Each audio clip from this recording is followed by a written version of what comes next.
Good evening, everyone, and welcome to the April 22nd, 2021 School Board meeting of the Pleasanton Unified School District. Please rise and join me in the Pledge of Allegiance.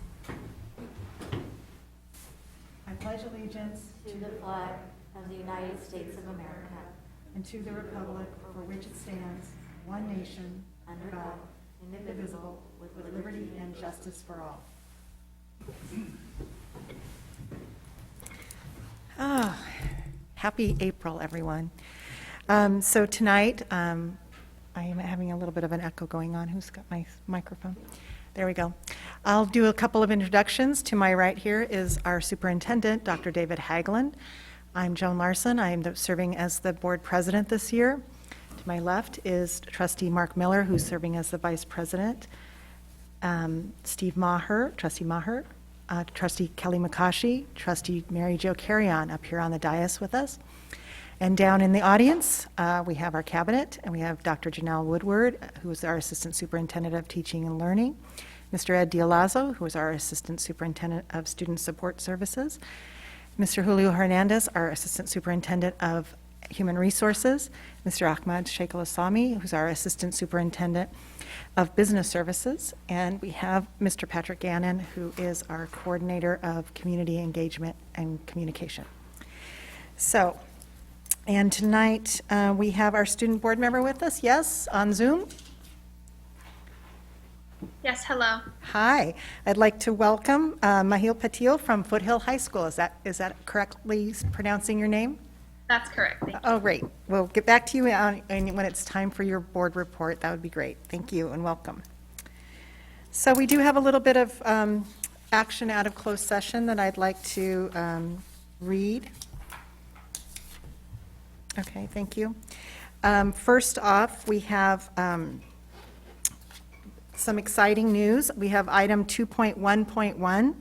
And this is public employee appointment, our Coordinator 1 of Equity and Access. And the board is delighted to unanimously appoint our wonderful principal from Village High School, Ms. Soraya Villasenor, as our new coordinator.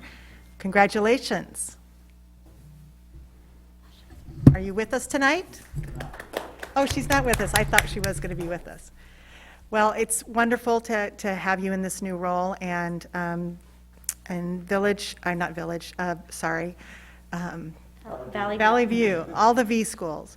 Valley View, principal from Valley View, she will be taking over this role as of the new year, so we'll be beginning the process of the principal search for Valley View.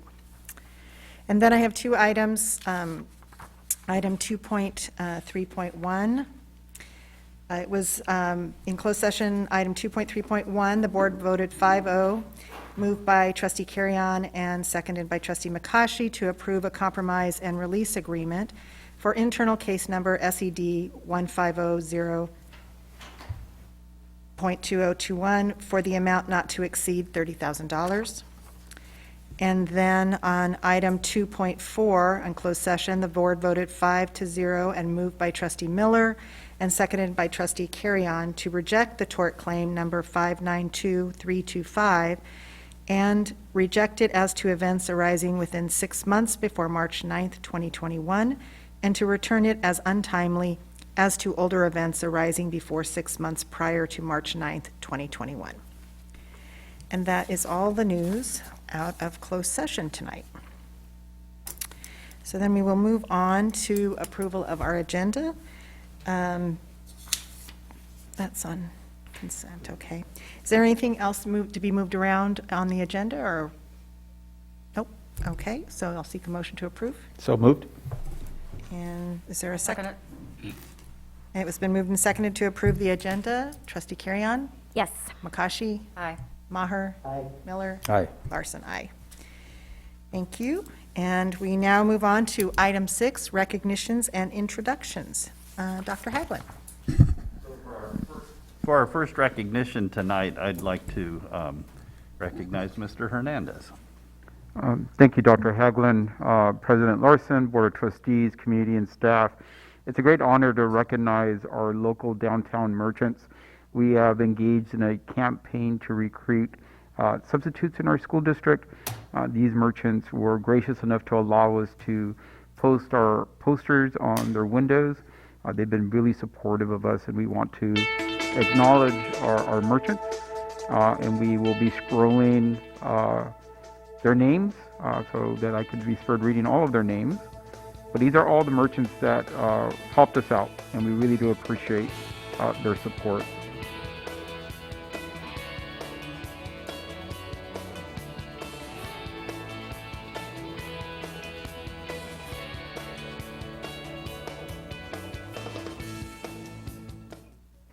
And we'd like to thank them all. Thank you so much for your support. Channel 30 it was also gracious enough to run that ad on the station, so that will be coming out as a PSA. So we thank Channel 30 for doing that for us as well. Thank you. It was really nice, actually. I just want to say, to be downtown enjoying, picking up some takeout, and I was seeing our posters all over. It was just really great. So thank you for that, and appreciate the merchants for helping us out. Super, thank you. And for our second recognition, tonight we'll call on Mr. D'Alazzo. Thank you, Dr. Haglund. Good evening, President Larson, Board of Trustees, Cabinet members, staff, and community. I have the pleasure tonight to help recognize some of our students. So throughout the year, we recognize students during the board meeting who demonstrate one of the 6 identified community of character traits. The traits include compassion, honesty, respect, responsibility, integrity, and self-discipline. This evening, we're recognizing students who are nominated by school staff for demonstrating the character trait of respect. We want to thank our students for their hard work at school and their outstanding character. So tonight, award winners are being recognized from Hearst Elementary and Foothill High School. Now I'd like to introduce our student board member, Mahi Patil from Foothill High School, who will read the nominations for our students. And then students, just a reminder, when Mahi reads your name, please say hello so that the video captures your profile. So Mahi, I'll turn it over to you. Thank you, Mr. D'Alazzo. First, we would like to recognize 5 students from Hearst Elementary School. First up is Keon Patel from 2nd grade. Keon was nominated by Teresa Moore. It is a pleasure to nominate Keon Patel for the character trait of respect. Keon is extremely helpful to everyone and kind. He wants everyone to be able to do their best. Great job. Keep it up. Congratulations, Keon. Next, we have Maya Cha from 3rd grade. Maya was nominated by Jennifer Fraser. Since the very first day of remote learning in August, Maya has shown up with a smile and a kind word for everyone. She has followed all classroom and Zoom guidelines with enthusiasm. Maya participates in breakout room discussions with respect and consideration for her partners. She helps with editing and teaches her peers and her teacher different ways to use technology. When hybrid instruction started last week, Maya continued to display respect for her classmates daily. Maya is deserving of this recognition and is a magnificent monarch. Thank you. Next is Riley Mendonza from 5th grade. Riley was nominated by Kim Saw. Riley has always been a respectful student, sprinkling kindness wherever she goes. Her kindness and infectious smile shines brightly every day, in and out of the classroom. She's always thinking about what she can do for others, like making cookies or sending a note to someone who needs some encouragement. The simple fact that Riley can recognize when someone is in need of something is amazing. Keep on being a phenomenal person, Riley. Thank you. Next is Dylan Sood from 5th grade. Dylan was nominated by Kim Saw. Dylan lives what it means to be respectful. In every interaction I've had with him, he shows that he cares about the well-being of others. He treats everyone with kindness and always uses good manners. Since the beginning of the year, Dylan has always been paying attention, asking questions to clarify when he doesn't understand, and being an active learner in our Zoom discussions. Dylan comes to class every day with a smile on his face and ready to learn. Thank you for your hard work, Dylan. Next is Angelina Rodriguez from 5th grade. Angelina was nominated by Kim Saw. Respect can come in many forms, like showing politeness. The simple act is free and can change a person's day or even life. Angelina is one of the most polite students I have. She never interrupts and always waits her turn patiently. With all the ups and downs this school year, she continues to show her true self. While emailing questions and concerns, she addresses me properly. While others are frantically asking questions and speaking up before her, she waits for her turn patiently. I'm proud of her accomplishments this school year. Lastly, for this evening, at the high school level, we will be recognizing one student from Foothill High School. We are excited to recognize Annalyn Tran from grade 11. Annalyn was nominated by Jean Lamarche, facilitator of the Peer Advocate Program. Ali has been my student for 2 years and is a leader of the Peer Advocate Program. She brings love, kindness, and unconditional friendships to all who interact with her. She welcomes all walks of life. She's loved and widely respected by her peers and staff. She is the epitome of a beautiful human being and makes others feel heard, respected, and understood. We are so proud of our award winners. Thank you for joining us this evening. And at this time, I'd like to give it back to Mr. Dialazo. All right, thank you, Mahi, and great job introducing our award winners. And then students, thank you for joining us tonight. We will be sending you your certificates through your school. So since it is a school night, you can feel free to log off, but thank you again and congratulations. All right, thank you, Dr. Haglund.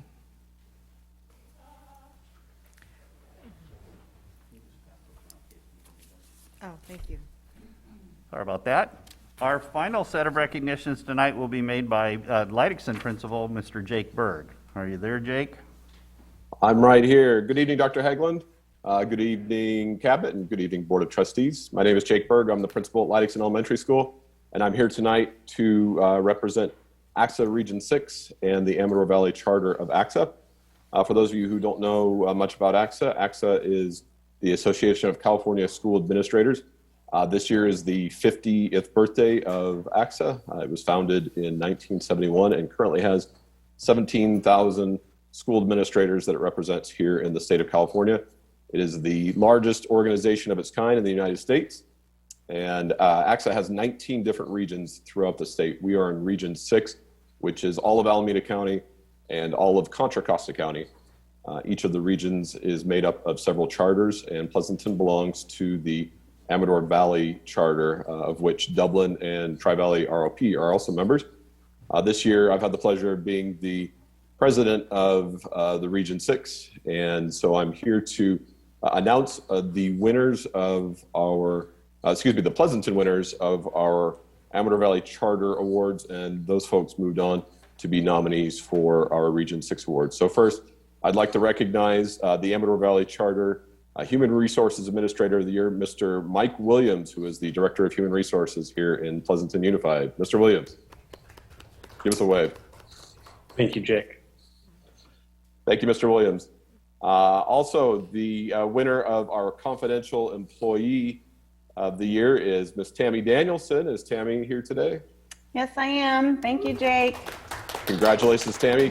Tammy is, of course, the Confidential Administrative Assistant in our Teaching and Learning Division here in Pleasanton Unified. Next, the Amador Valley Charter winner for the Elementary Co-Administrator of the Year is Miss Lisa Padway. Lisa, are you here? Good evening. Thank you so much for this honor. Thank you, Lisa. And Lisa is the Vice Principal at Alisal Elementary, of course.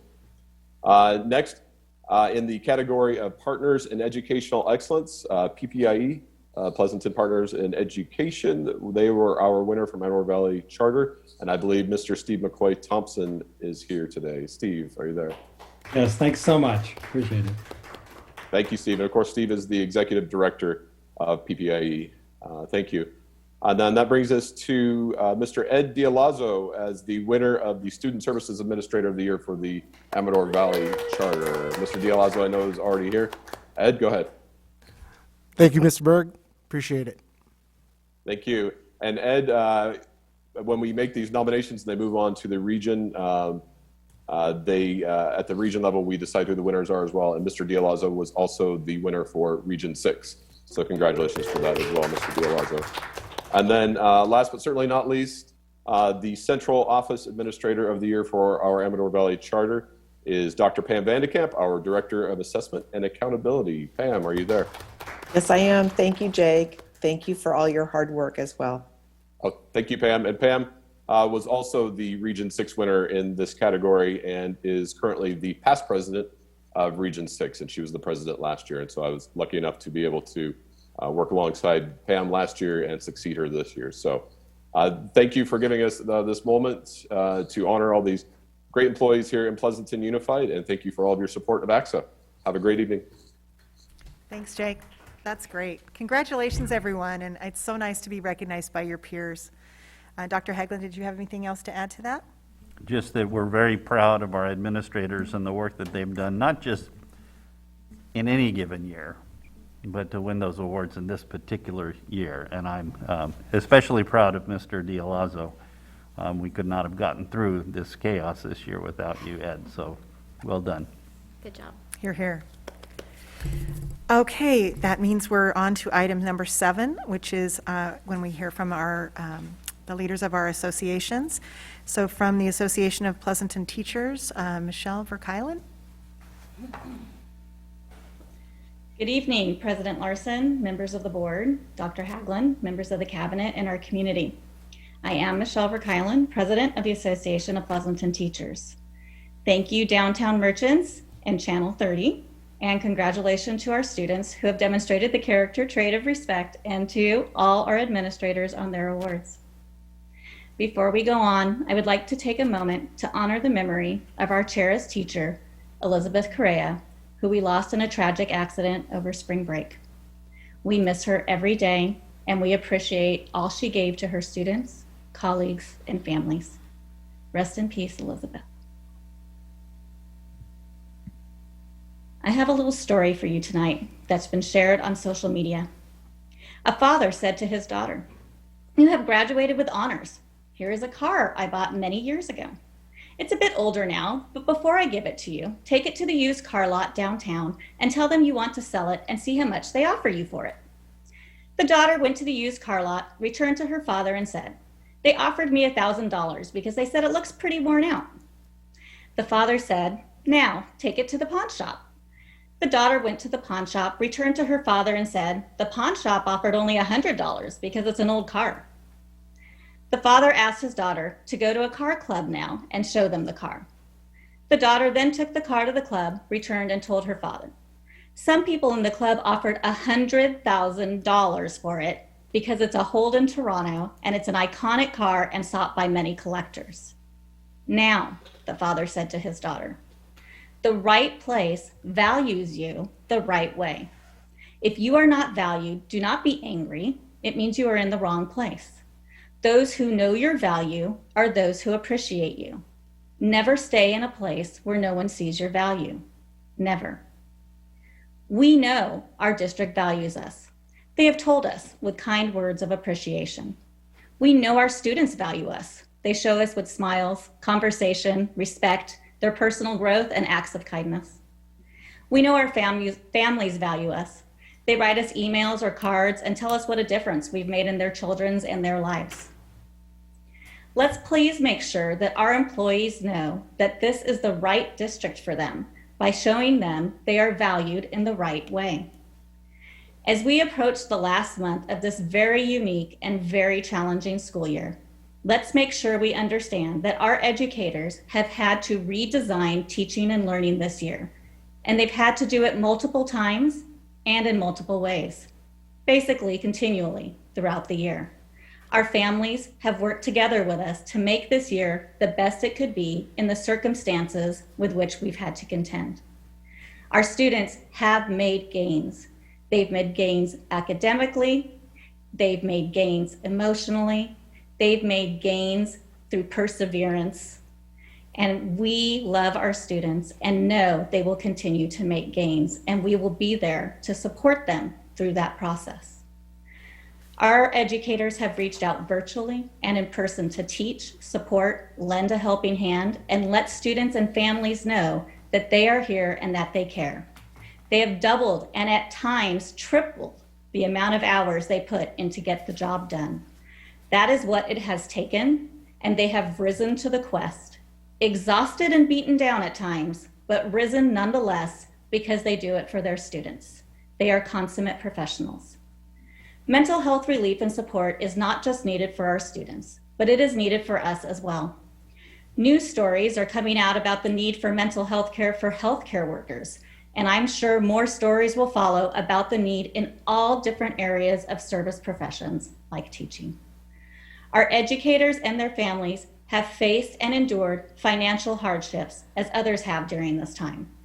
As we mitigate this pandemic that is not going away as rapidly as we had all hoped, we are all going to need ongoing supports. As we move back into our regular bargain, APT looks forward to swift, positive, productive, and respectful negotiations. We hope the district will recognize our sacrifices, efforts, and extra work through not only words and kind appreciations, but also through supports and compensation. We want our members to know that Pleasanton Unified School District is the right place and values us the right way. Our working environment is our students' learning environment. Supporting our educators is supporting our students. And we know that Pleasanton students deserve the best. Thank you. Thank you, Michelle. And now from the California School Employees Association is Derek Pizarros with us tonight.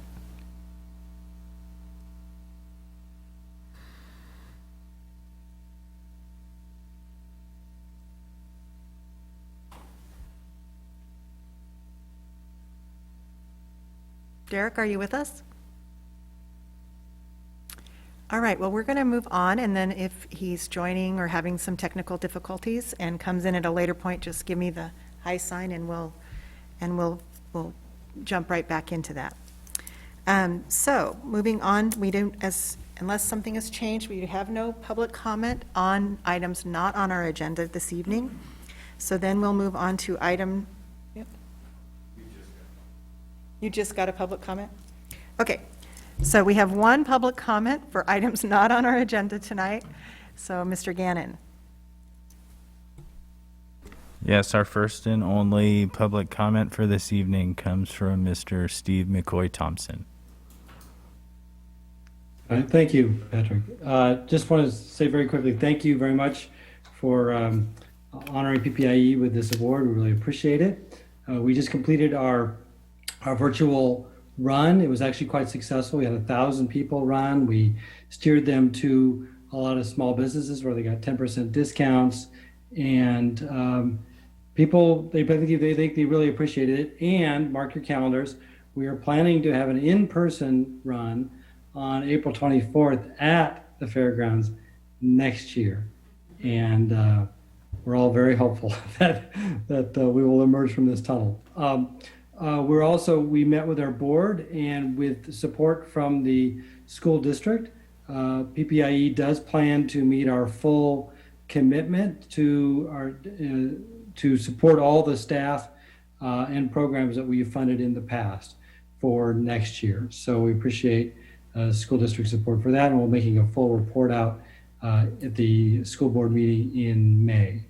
And also just happy to report that we've been doing a lot of business school engagements, and those have been going really well. It's really exciting. In fact, we're going to be starting a new village in student engagement with a business and students from Village High School, and giving them opportunities to conduct mock interviews. And we're also launching a program to help our foster students get some targeted job networking support. So these are for seniors who are graduating, and oftentimes they don't get enough support. And so this is a program to help them learn how to network and build up their resume and file up, get their LinkedIn profile going. So we're really happy to do that as well. So just a quick update, and thanks all for all your support. Thank you, Steve. All right, now we'll move on to item number 9, which is our student board member report. Mahiu? Good evening, Dr. Haglund, President Larson, Board of Trustees, Cabinet member, staff, and community. I'll be presenting the student board report for today. So for academics, we have aerospace engineering's class has their mission to Mars project, which is going really well. There were some troubles in classes a few days ago due to the power outage, but nothing that couldn't be solved quickly. The completely in-person option started April 19th, which I know myself and my friends are really, really grateful for. Junior SAT Day is set for April 27th. There's preparations for in-person AP testing for certain classes. Certain classes will take it remote versus others in person. Seniors are committing, so it's a really exciting time for us seniors. Outdoor choir was able to move indoors with specially made singing masks, which we can actually move our mouths and sing in, which is really nice. Weight training is able to use the weight room, and there have been use of in-person demonstrations in science classes. As for activities, we had the senior drive-through. Senior ball is set to be on May 16th. Sexual Assault Awareness Week was April 19th. Yearbook is almost finished editing and designing the book for this year. Popularity of school lunches for in-person students, it's really, really popular. Kids Against Hunger Club had a successful Chipotle fundraiser. They raised a lot of money for that from Foothill students. Helping Hearts Club had a Panda Express fundraiser, which also went well. And currently, leadership is working on Ability Awareness Week, Teacher Appreciation Week, and overall school spirit back with hybrid learning. As for athletics, a lot of sports have been able to come back in person. So a big success for Foothill High School was that varsity football won e-ball last week, I believe. We had the start of basketball season and practices. Girls and boys tennis, they keep rotating their practice time. Lacrosse season is in full swing. Baseball season is doing great. Cross country season finished really strong. Track, volleyball, softball, swim, and tennis are all currently in their seasons, and cheer was able to perform at football games. And that's everything I have. Thank you. That's great. And still, all of this year, everybody is still super active and super involved, and that's really great, whether it's in person or remote. And it's nice to know that a lot of what we're doing, people are following the right protocols and taking care of themselves and taking care of each other, which is really what we're looking for. So, Dr. Haglund, your superintendent's report. Thank you, President Larson. This week marked a significant step for our middle and high schools as hybrid students began a 4-day-per-week schedule. As our elementary students are already attending 4 days a week, this step completed our final schedule adjustment for the 2021 school year. It was important to hold on to remote Wednesdays, given that roughly half of our students chose to stay in remote learning. Our educators needed time to support both hybrid and remote learners and develop lessons appropriate for the rather complex concurrent instructional model that they were asked to implement. I believe I can speak for everyone in this room in expressing our gratitude to each of our teachers, administrators, and classified team members for their work in making this transition happen so smoothly. We continue to plan for a full-time return to in-person instruction for all PUSD students as we approach the 21-22 school year. There is every indication that we're headed in the right direction and that the guidance will continue to support such a move in August. To engage our community around that commitment and solicit their input into the process moving forward, we began this week to engage our staff, students, and families in a series of input sessions led by Dr. Woodward and our executive cabinet team. These sessions will continue through May, and I encourage you to please check your email or our district website for more information about how you can participate. As part of our ongoing commitment to community engagement, we've launched our third PUSD School Quality Survey, which is open to all parents and guardians, staff, and community members, as well as to students in grades 6 through 12. That survey will remain open until May the 4th. May the 4th be with you. That's also the anticipated arrival date of my granddaughter, so I'm pretty excited about that date. May 4th. Although Cinco de Mayo would be good too. We would just get tacos a lot. We took a hiatus from the survey last year given the onset of the pandemic. This year's data will provide important information for areas of focus to best support our community moving forward. Parents and community members can access the survey from our district website. Students and employees should check their emails for invitations and reminders. We really do appreciate and look forward to your feedback. As many of you know, today is Earth Day. We've been proud to team up with the Go Green Initiative to host the One Small Act Challenge, which encourages students and community members to find just one thing they can do for our environment, like a reusable water bottle. Post your small act on social media using the hashtag PUSD1SmallAct for a chance to win some sweet eco swag, as Mr. Gannon calls it. Learn more about this challenge on the district website or on our PUSD Facebook, Twitter, or Instagram feeds. In some Measure I-1 news, on Thursday, April 27th at 5 p.m., we will break ground on the new Hart Middle School Science Building. That deserves a round of applause, I think. I don't know about you. You can watch the live stream of the ceremony on our PUSD Facebook page. And finally, what? Tuesday. I was like, wait, Thursday. Tuesday. No, it's gonna be Tuesday. Let me change that in my notes. It is the 27th. So I got the date right, but the day wrong. Okay, cool. Tuesday, April 27th at 5 p.m.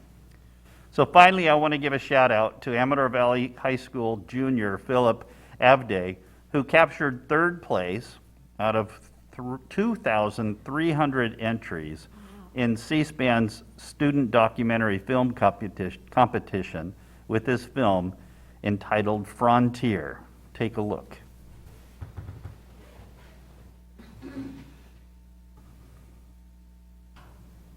Audience and can sense that they're desperate for something positive and uplifting to talk about, you know. And so when we start talking about, you know, things like, you know, the upcoming conjunction of Jupiter and Saturn, there's a lot of excitement, and it's just, I think part of it is just driven by the fact that it's been such a miserable year. They're, you know, happy to see something, you know, natural and amazing and, you know, positive. So, as Gerald said, after the collective dumpster fire of 2020, it's important to keep our chins up and our eyes up to the stars. Maybe there is some hope left in the world after all. Well done, Philip. We're very proud of you, and I'm personally very grateful for you giving me the title to reflect on the year 2020, 2021, the collective dumpster fire of 2020. So well done, thank you, and that's my report. Thank you, Dr. Haglund. Yeah, that was interesting. We are going to move on now to our next agenda item, which is our consent agenda. Any board member or committee member who wishes to discuss an item can request it to be pulled from consent. These are typically routine items that we handle in one motion. I do have a request to pull 11.10. Are there any requests from any other trustees to pull an item? If not, I'll seek a motion to approve with the consent agenda without 11.10. I will move approval of the consent agenda as blue sheeted, I believe, right? Without 11.10. I'll second it. All right, it's been moved and seconded to pull to approve the consent agenda with the exception of 11.10. Trustee Carrion? Aye. Makashi? Aye. Maher? Aye. Miller? Aye. Arson? Aye. All right. So Dr. Haglund, would you like to discuss 11.10?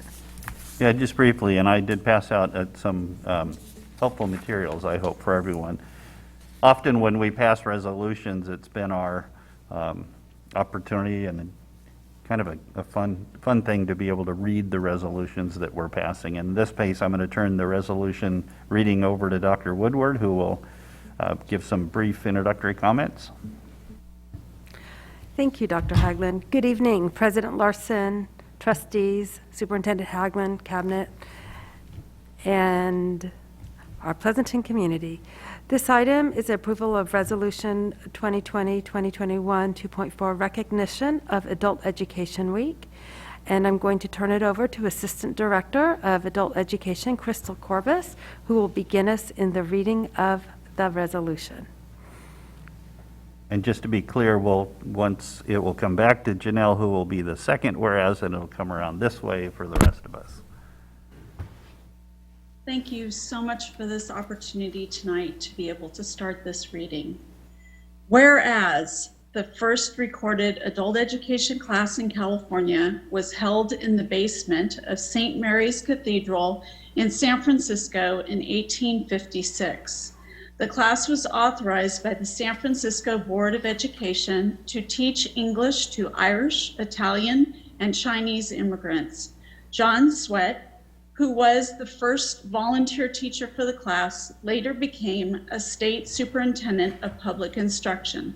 And whereas adult schools have been utilized on numerous occasions to assist the state as it dealt with significant social, political, and economic issues through job training programs during World War II, immigration reform of the 1980s, and most recently, the Great Recession, and whereas adult education in California overcame its biggest challenge as a result of the severe economic crisis facing both the state and the nation in 2008-2009. Funding was previously reserved to adult education was redistributed to other levels of education in the state, resulting in many adult schools decreasing in size and some closing.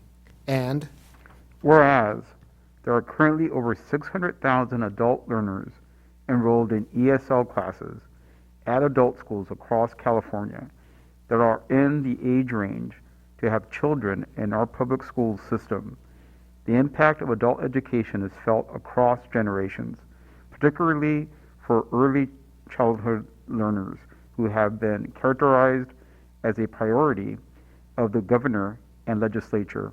And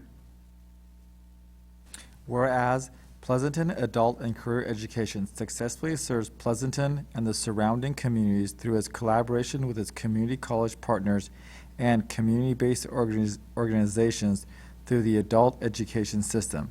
Pleasanton Adult and Career Education served 808 students in the 2019-20 school year, and whereas Pleasanton Adult and Career Education provides significant and varied classes and programs to serve Pleasanton and the surrounding communities, including class categories outlined in AB 104, such as computer classes, the pusd internship program, high school diploma and equivalency programs, English as a second language classes, community education, and more. And whereas Pleasanton Adult and Career Education served 93 students in the high school diploma and high school equivalency preparation programs in the 2019-20 school year. The programs helped minimize the high school dropout rate. 3 students earned their high school diploma and 4 students earned their high set in the 2019-2020 school year. And whereas Pleasanton Adult and Career Education served 475 students in the English as a second language program in the 2019-20 school year, and parents enrolled in ESL classes learned how to assist their children with the schoolwork and dedicated countless hours a year tutoring their own children. And whereas Pleasanton Adult and Career Education served 8 students in the Adults with Disabilities / Project Search internship program supporting individuals with intellectual and/or developmental disabilities in pre-employment training in the 2019-20 school year. And whereas Pleasanton Adult and Career Education provides a safe environment for its students, free from discrimination or bullying regardless of race, ethnicity, religion, sexual orientation, or social economic status. And whereas amid the current COVID-19 pandemic, Pleasanton Adult and Career Education continues to provide critical programming and services to our adult education students and their families via literacy and basic skills to help ensure our K-12 students are successful as they navigate the challenges of distance learning to finish the school year. And Whereas the Board of Trustees of the Pleasanton Unified School District strongly supports adult education as an important part of the school district. Why don't you go ahead and finish that, Mary Jo?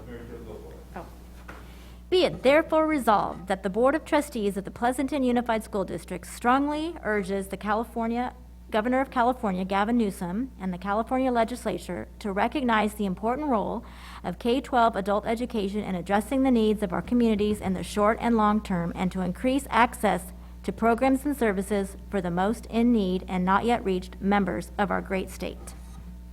Thank you. It is actually nice to read these out loud because it's easy to skip over it when you're just reading it to yourself. So thank you for that.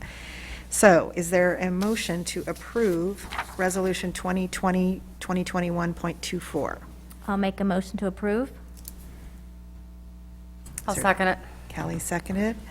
All right. Trustee Carrion. Aye. Makashi. Aye. Maher. Miller. Aye. Larson, aye. Thank you very much. And it is approved. All right, now we're going to move on to our report, discussion, and possible action. The first item up is our possible action on boundary adjustment discussion. So we're going to have some action on our discussion. Dr. Haglund? Yes, ma'am. And for this conversation, I'm going to turn it over to Mr. Sheikh Salami. Great. Thank you, David. Let me just put the presentation up there. And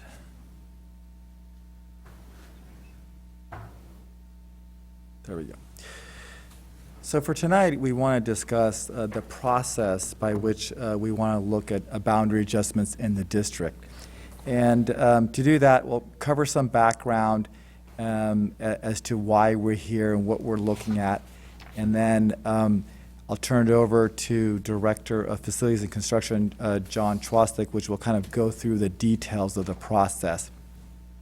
But I'd like to back up a little bit and remind the board that back in November, and prior to that, it actually started in the spring of 2020, the board asked us to relook at the decision to build the E10 with a 4-5 campus on the Donlan property.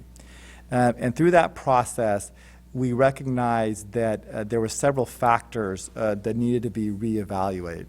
One was the enrollment growth patterns that were projected were considerably different than what we were seeing several years out since the decision to move forward with the E10 was made. Secondly, we also saw that the operational cost that needed to be considered in the current fiscal environment really needed to be a consideration. The next thing was we also recognized that the project was trending higher. And while the district had gone through a considerable amount of community process to arrive at the E10, these combined changes really required a reevaluation of that decision, which again included a considerable amount of public engagement.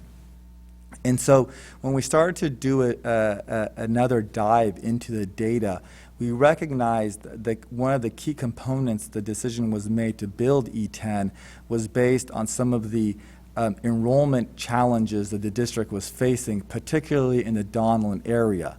And in those projections, we were additionally supposed to grow, the enrollments were supposed to grow further. But as we looked at the options, given some of those issues that we were facing, we recognized that potentially there was a different option for the district to consider in light of the new information. And that was really to look at how else can we increase our capacity and what type of potential boundary changes could support a reevaluation of where we're putting the capacity. And so through several meetings, again, engaging with the community in that process and talking with the facility subcommittee, the recommendation was made and the board approved option E, which was to increase our district capacity either through at building at Leidixson and other schools necessary, make potential boundary adjustments, and set aside $35 million from the Measure I-1 for a future 10th campus to be determined. And so that's the work that we've been doing. The 21-22 enrollment projection study, which we presented to the board several months ago, also confirmed this decision in that it indicated that we have some near and long-term enrollment imbalances in the district. And that's both currently acute at the elementary schools, but potentially that is also could be an issue in the out years at our middle schools. And there are some other issues around boundary issues that at the high schools that we wanted to look at. So given that breadth of stuff, we wanted to create a process by which we would have committees to look at the issues, all the issues, not just particular to one school or not, but to look at it holistically as in light of the also the plans the city has to do further development as their obligations to the state RENA, which is to every city in the Bay Area has to provide zoning to for new housing. And so that planning process is also underway. So we wanted to really have a holistic view and a process by which the district could look at that and then develop some recommendations for the board to consider if boundary adjustments would support making improvements to the district overall. So with that, I'm going to now turn it over to our director, John Trostek, which is going to go through some of the details and the mechanism by which we plan to have this process to look at our boundaries. John? Thank you, Ahmad. And good evening, board members, superintendent, and community. This actually I can show you in a moment, but how about you go to the next slide, Ahmad, which is the process overview, and we can jump back to that slide in just a moment. The process overview, I mean, when you really look at it, why is this study necessary? And Ahmad really talked about what has been done at the past at the board level and the facility subcommittee and such. But we really need to know where to provide capacity and when. And as everybody really knows, we do have impacted areas in the northwest end and going to have it on the east end. And so there's a lot of imbalances, but we really just need to know where to build capacity. So the first step of the process really is to establish a few new committees, one of which is a smaller core committee, which is the technical committee. I will show you who will be comprised of that in a following slide, but there's the stakeholder committee too, which is really more of the outreach to the community and the school sites and the principals and staff, and that's the larger group. And so this process, we propose to go at the elementary school first, because then those are the 9 boundaries that we would be looking at, which then when we go through this process and we get significantly through it, we can look at the middle schools and the high schools, which only have a few boundaries, but we may need to tweak those a little bit. But we'll find out once we cycle through these options that we start creating at the elementary boundaries. We will be holding regular meetings. We plan to have 2 basic processes. We start looking at the technical committee first, and then we'll go through the summer realizing that a lot of the staff and a lot of the parents and community are not around and not easily approachable for that time frame to get information. So we'll convene with them after the core committee, the technical committee, does work up front. And then in the fall, we'll be meeting with them and gaining all the site input and community input as well.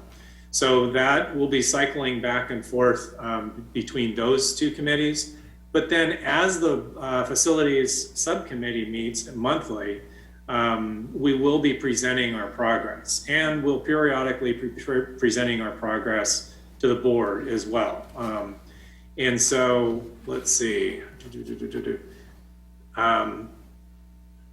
And then the goals on this, we've really got to figure out what the guiding principles are, and those are safe routes to schools and balancing the boundaries or balancing the schools, trying to create some sustainability in a longer term effect of these boundary changes. Now, understandably, these boundaries, any district as it grows or shrinks or evolves, things change and they're fluid. And so the usual thing that would happen from year to year is that you would just have some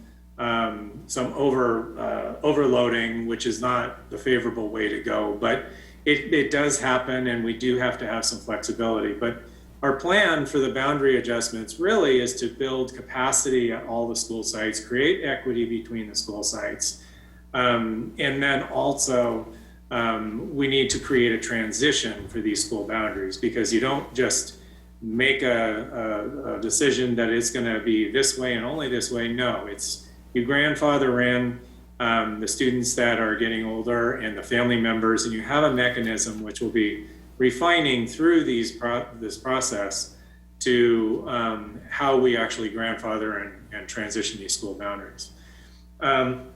We'll also be looking at other sites, which would be for a 10th elementary school. First, we'd be looking at the regular school sites that we currently own, but we also have the Neal property, which is vacant, and there's other potential properties that we may look at as well.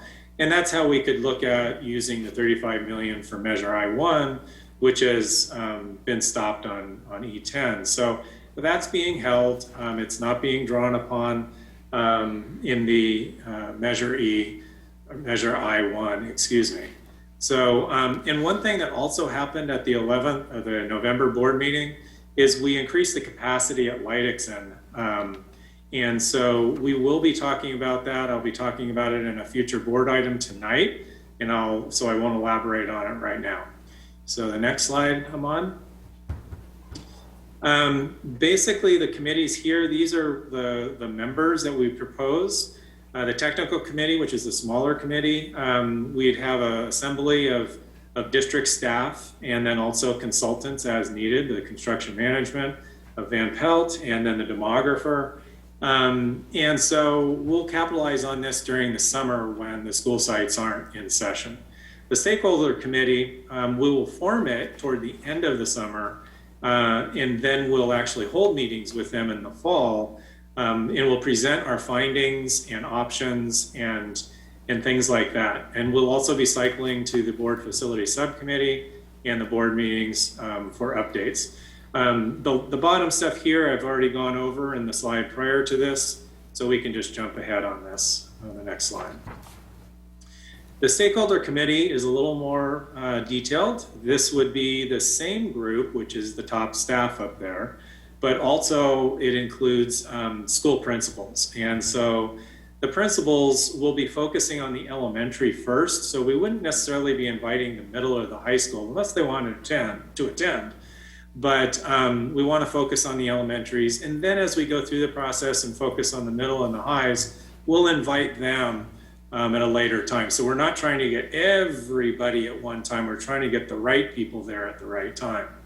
We're also going to add community representatives from the PTA of each of the schools and some other community representatives that we can find. We'll be reaching out to the school sites and through the principal and staff there to find out who active community members would be that we would invite into this community or to this committee. And so we would also recommend one board member as well. Some PTA and CSEA representatives. We also want to reach out to the city because as Ahmad had mentioned with the RENA process that's ongoing at the city now, which is identifying upwards of 6,000 housing units that the city has to zone for.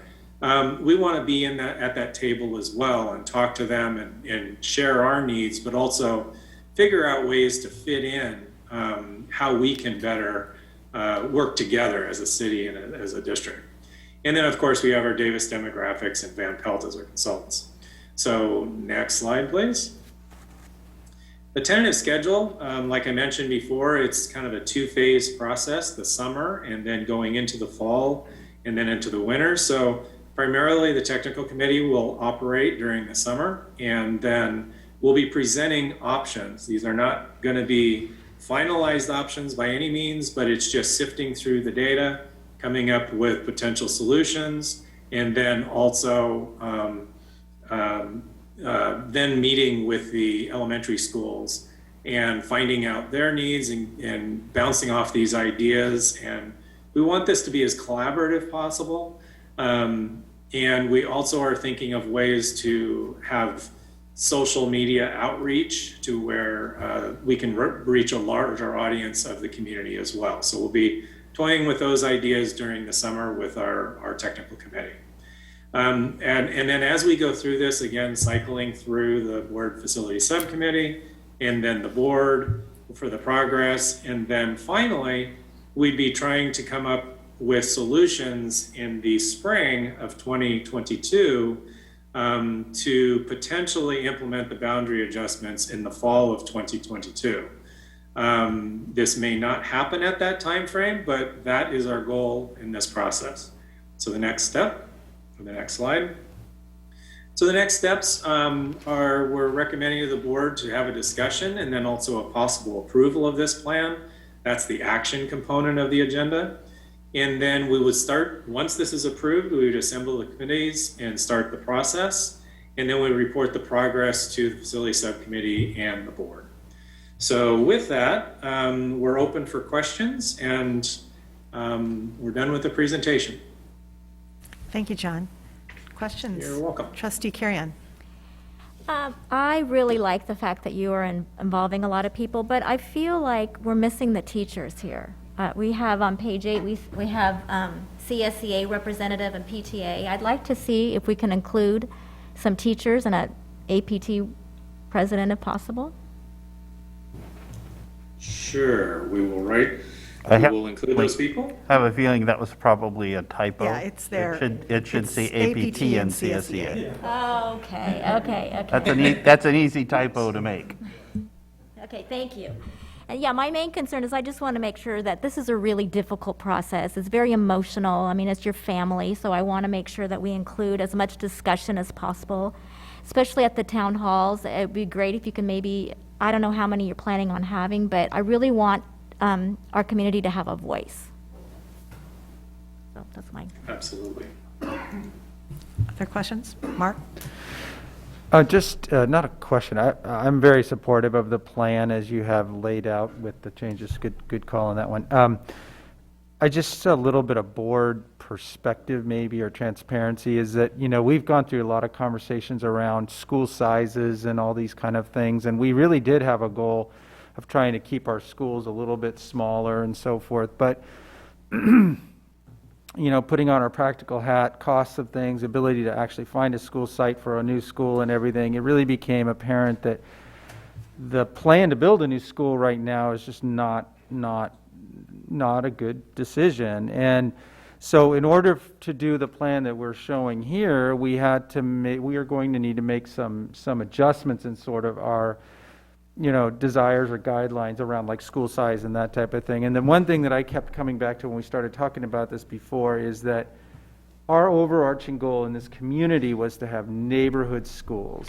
That was the main thing. And I believe the approach that we have here is the best way to ensure neighborhood schools within, you know, unless we had all the money in the world. So I really think this is great. I know it's going to expand Leidixson beyond our sort of goal of, I think we had 700 students was originally a goal for elementaries. It's a great time to do it since we've got the construction, and you're going to talk about that in a minute, but since we have the construction ongoing right now, it's a practical solution for that. Yes, it's going to be a bigger school, but it's going to keep it a neighborhood school because a lot of the growth in students is on that side of the freeway over there. So anyway, just to provide that perspective, I don't know if that was, you know, had come through there, but I'm very supportive of the plan you have. Any other questions or comments? Mine's just a comment. Thank you for bringing this back to the board. I know we had a light conversation about this related with enrollment, and it definitely is indicative. When I moved here, I saw firsthand, my potential of my children being transferred out because there was not space in our neighborhood school. It's something I'm very, very passionate about. I think that we just need to remember, as already stated, it's going to be an emotional process, and that we need to be open for the options. And so to that, I think it's, I appreciate the fact, already mentioned, that this is going to be a collaborative process with the city. We know that we don't have all the information of where the housing is going to be placed, so I like the time period for the plan that's been proposed. I may suggest to consider, it may or may not be necessary to have city representative with the technical committee, but maybe to consider that for the planning, just because there might be nuances with information from the city this summer, potentially. And just to advocate, I don't know if there's flexibility with the stakeholder committee.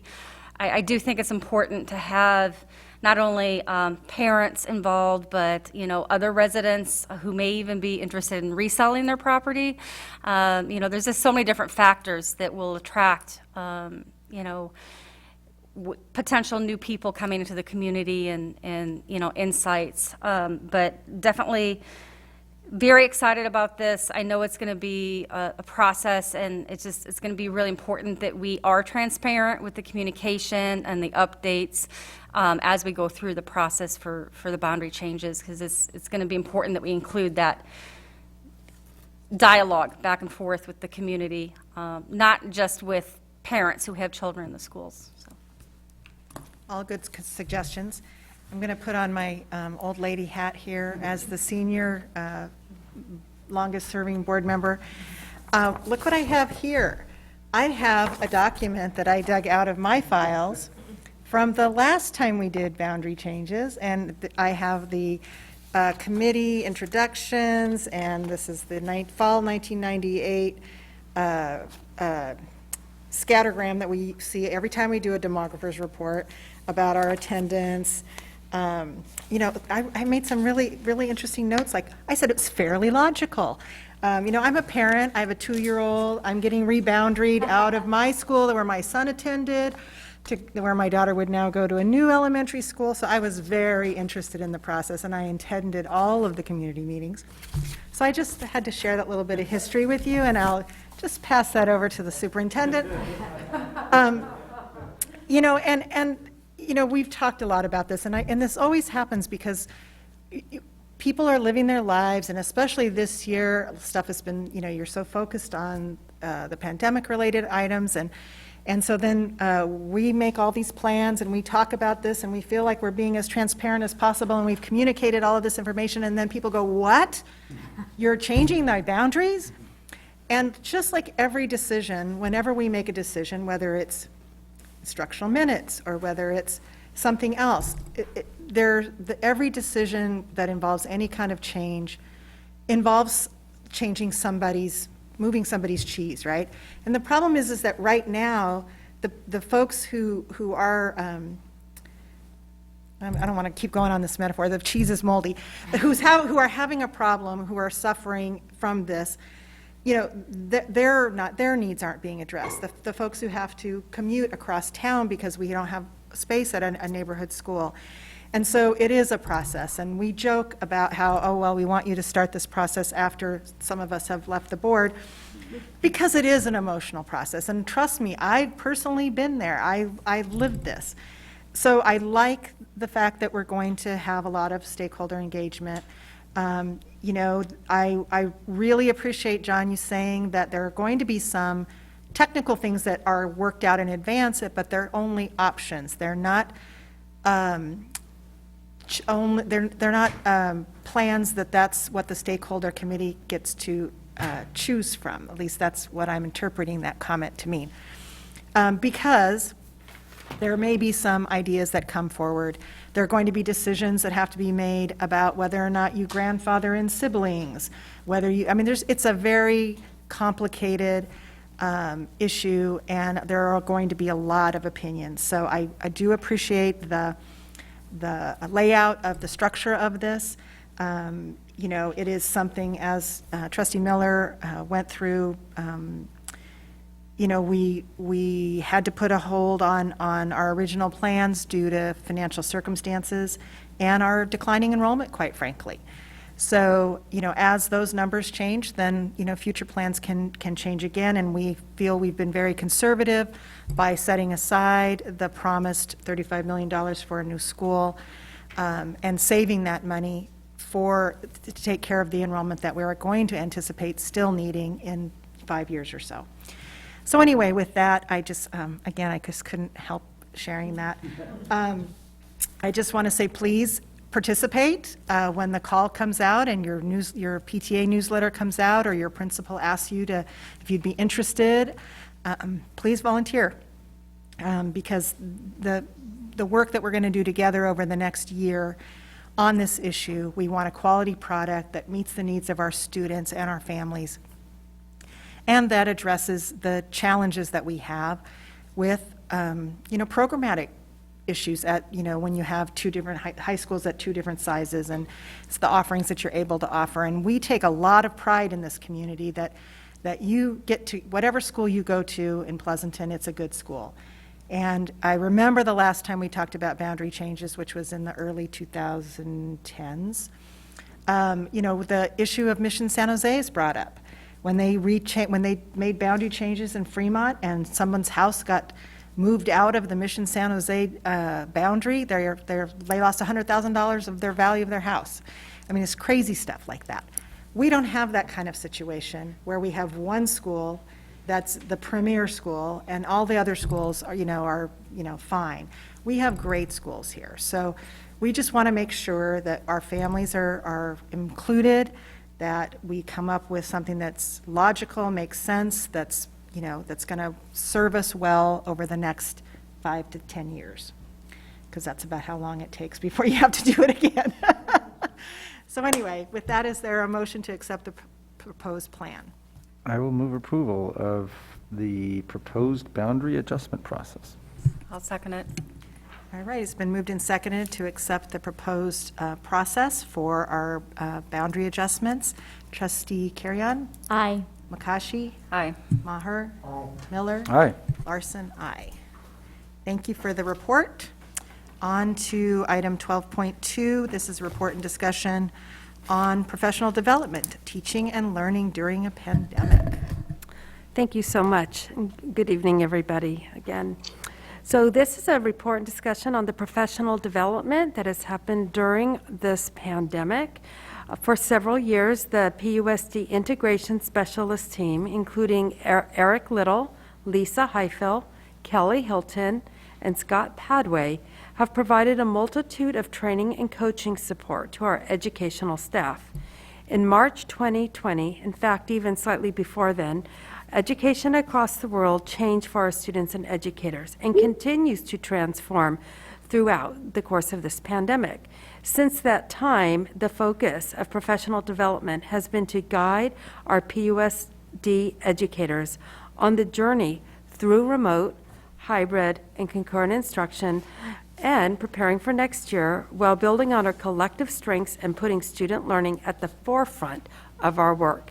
So getting us started this evening will be Integration Specialist Eric Little and the entire Integration Specialist team. Thank you, Dr. Woodward. I wanted to talk to us some more about school boundaries. No, just kidding.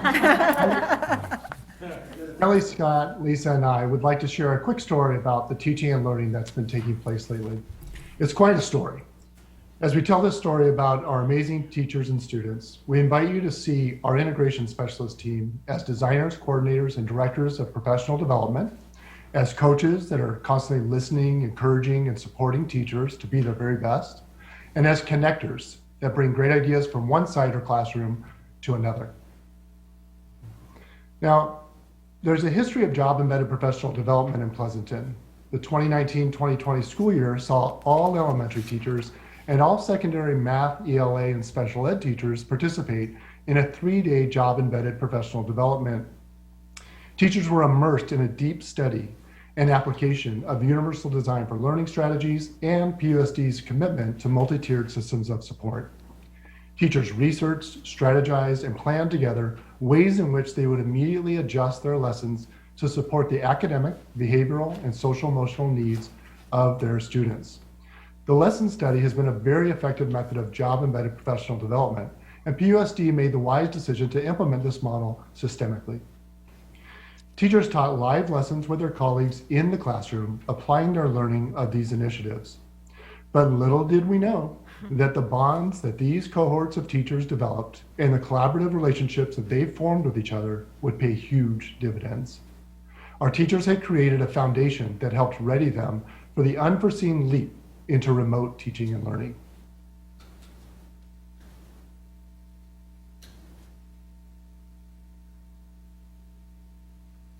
And then came March of 2020, which is the infamous time in education history that will forever be remembered by all of us. On Monday, March 16th, we launched a 5-day emergency remote learning virtual conference for all TK-12 educators in Pleasanton. This was the first time ever that we had held an all virtual professional development experience. And because of the uncertainty of the times, the conference was literally built overnight. This team quickly shifted to using Google Meet as our new classroom, designing sessions, emailing all staff, recording sessions, uploading new resources to the emergency remote teaching website each day and night of the conference. Our focus was to build on prior knowledge, to leverage the technology integration that had already occurred prior to the pandemic. One day, we introduced remote learning options customized for secondary and elementary teachers, and then we built on their knowledge of Google Apps for Education. Over the course of the week, we taught 18 different sessions and held 15 hours of office hours customized for teacher needs.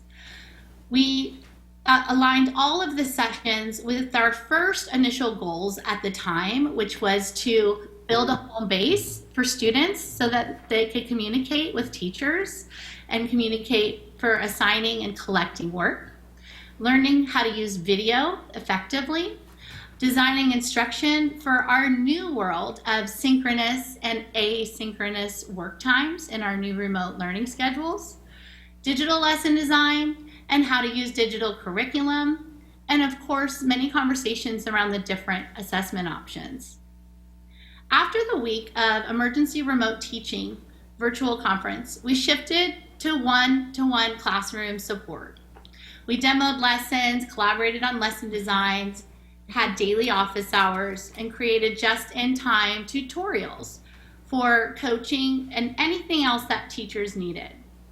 We designed optional trainings for secondary teachers on reimagining assessment, and we also designed a 5-week course, optional training, for the trauma of shelter in place and isolation of teachers called Breathe for Change, where we modeled and worked with teacher leaders Sarah Landis, Colleen Kinney, Jenna Hewitt-King, and Andrea Weathers.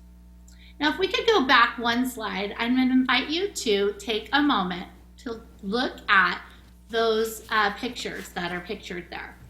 In the one with the student who is there, right there on the stairs, we just want to take a moment to celebrate all the learning that has happened since March. In March, our students started to learn how to develop the skills of turning in work online and communicating and being online learners, how to navigate resources and advocate for themselves. And then we want to take a look at the little girl on the bike who's creatively set up her home workspace for school at home and online. And we just want to honor the incredible families in our community who created spaces for students and the students who demonstrated resilience and continued to have a commitment to high quality education.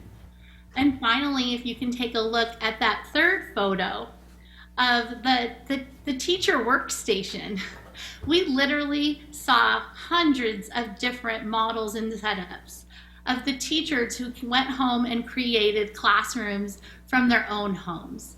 And that really elevated and showed their true dedication to reaching and teaching all of their students during these unprecedented times.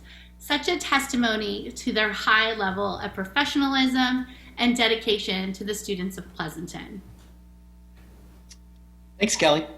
Our Back to School Summit in July really signified the transition from this era of emergency remote teaching to distance learning. It spanned 5 days at the end of July, and I was blown away. On day one, we had over 500 teachers. In fact, we quickly learned one of the limitations of our Zoom licenses. We exceeded the 300 limit participants. So we quickly adapted and turned our PD onto YouTube, so it could be accessible to everyone. Now, the flexibility and resilience would be a theme in all of our classrooms throughout the year. Now, there was a lot of excitement about a new school year, and you don't come into teaching without getting excited about a new start to a new year. Each day was themed around topics like systems and structures, and we added something fun like Crazy Hat Day, which is pictured above. One of the four of us would take the lead, holding a mini keynote, modeling some strategies and sharing ideas, providing both some synchronous and asynchronous learning to help inspire our teachers. And as the year got underway, our teachers took those ideas and ran. In fact, they flew, often ahead of software updates, and would show their resilience as they would spend time finding routes to take attendance, answering the waiting room doorbell, answering the chat, organize pre-assigned breakout rooms, only to be let down when Zoom didn't shuffle students right and they had to manually do that during class.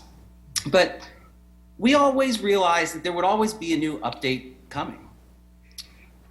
Now, to continue to support teachers, one of our systemic avenues of professional development came on our Wednesday mornings. We had a rotating schedule and established cohorts so we could keep groups smaller together. It was an opportunity to model strategies and share ideas about timely topics like student engagement or teaching and learning during a pandemic. But most importantly, we would utilize breakout rooms to provide a space for our teachers to collaborate with their counterparts at other sites and having structured and supported conversations with other professionals refining their craft as teachers as they navigated the first full semester in distance learning. As an integration specialist team, we're able to follow up with individuals and coach into classrooms with teachers and students, which is really what we love to do. And as another layer of support, we would hold those daily office hours for any drop-in appointments and that just-in-time coaching model that Kelly was talking about. And I'll pass over to Lisa. Thank you, Scott. And if we could go to the next slide. Thank you.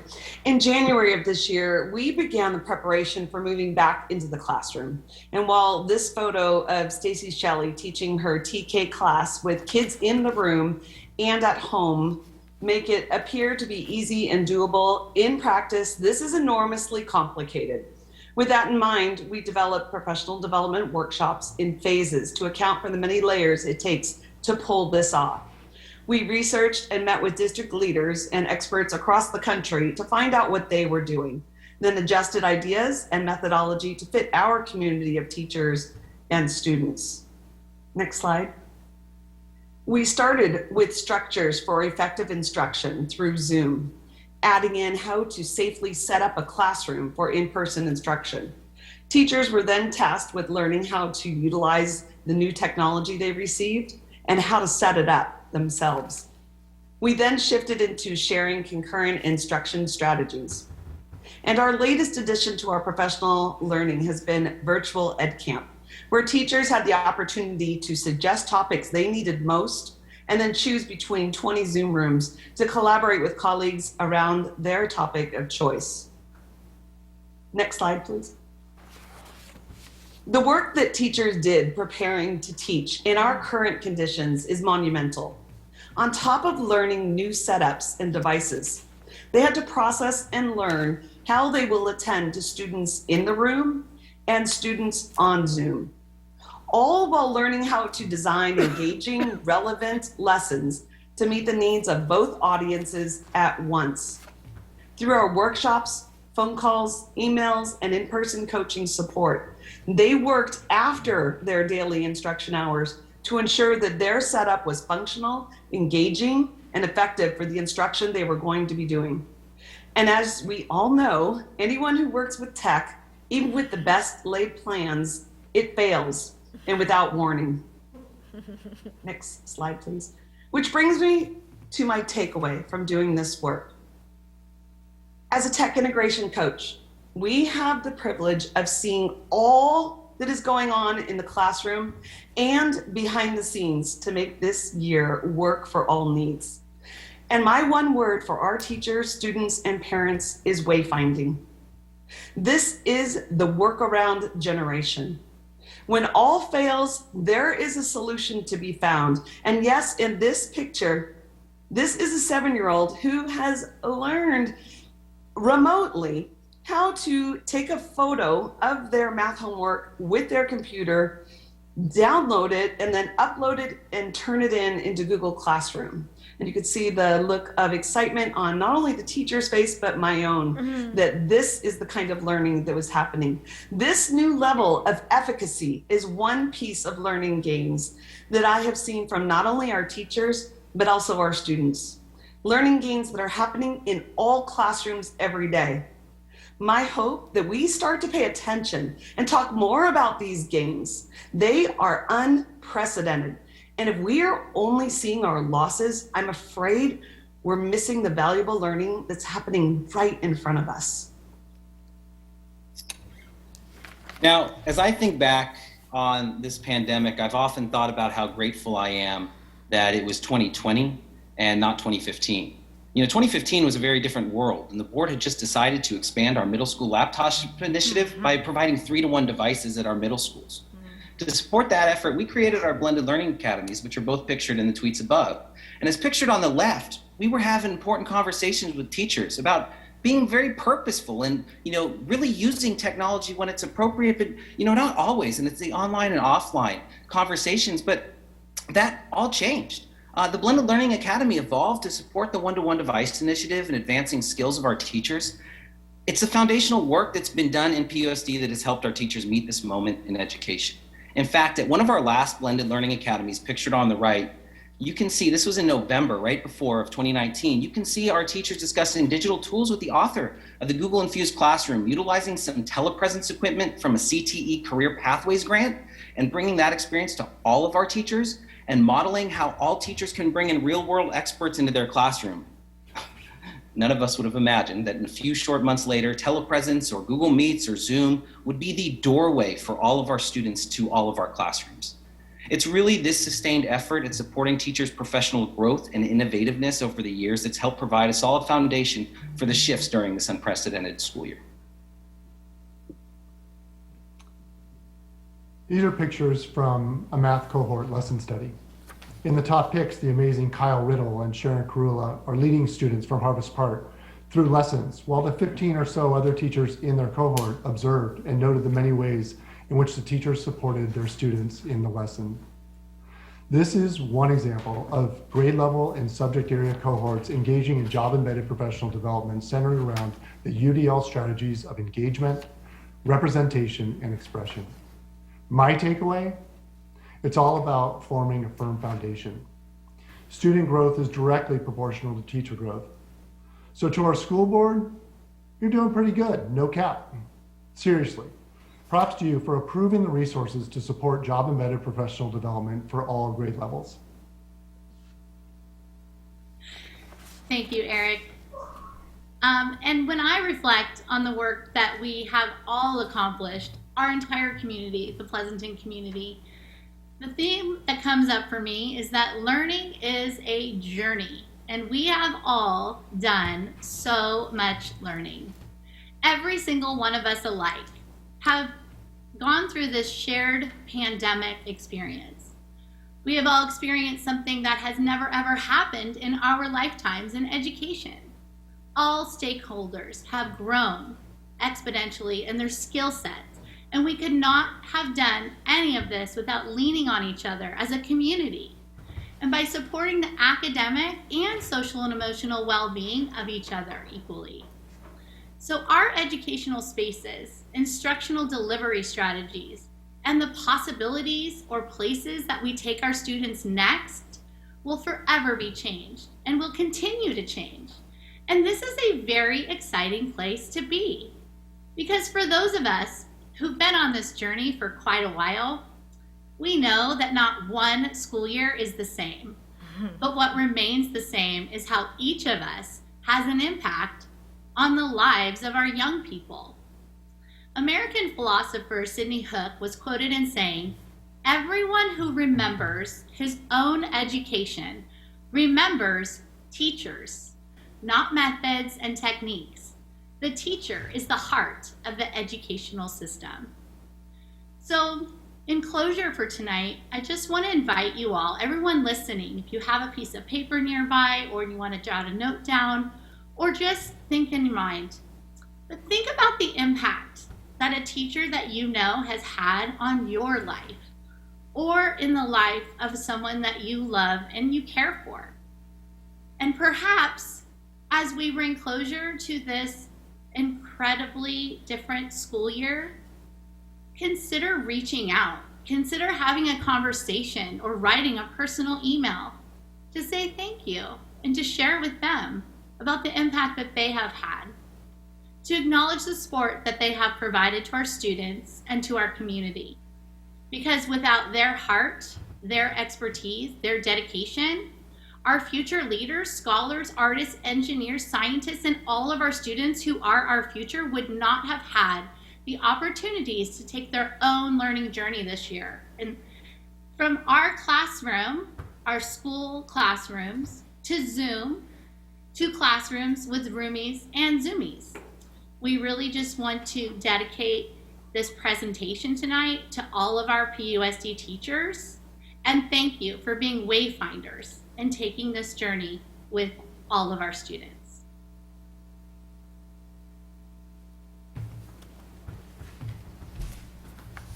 Thank you, Kelly. That was awesome. We want to give a round of applause.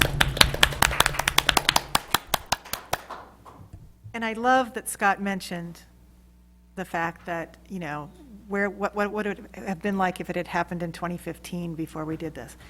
And I was reflecting, again, as the old lady on the board here, back to my early days when my husband and I, along with a couple of other really dedicated parents, built the computer lab at Walnut Grove, and my husband taught teachers. It was called Windows Wizards, and he taught teachers how to use the computers and how to use Windows and Microsoft.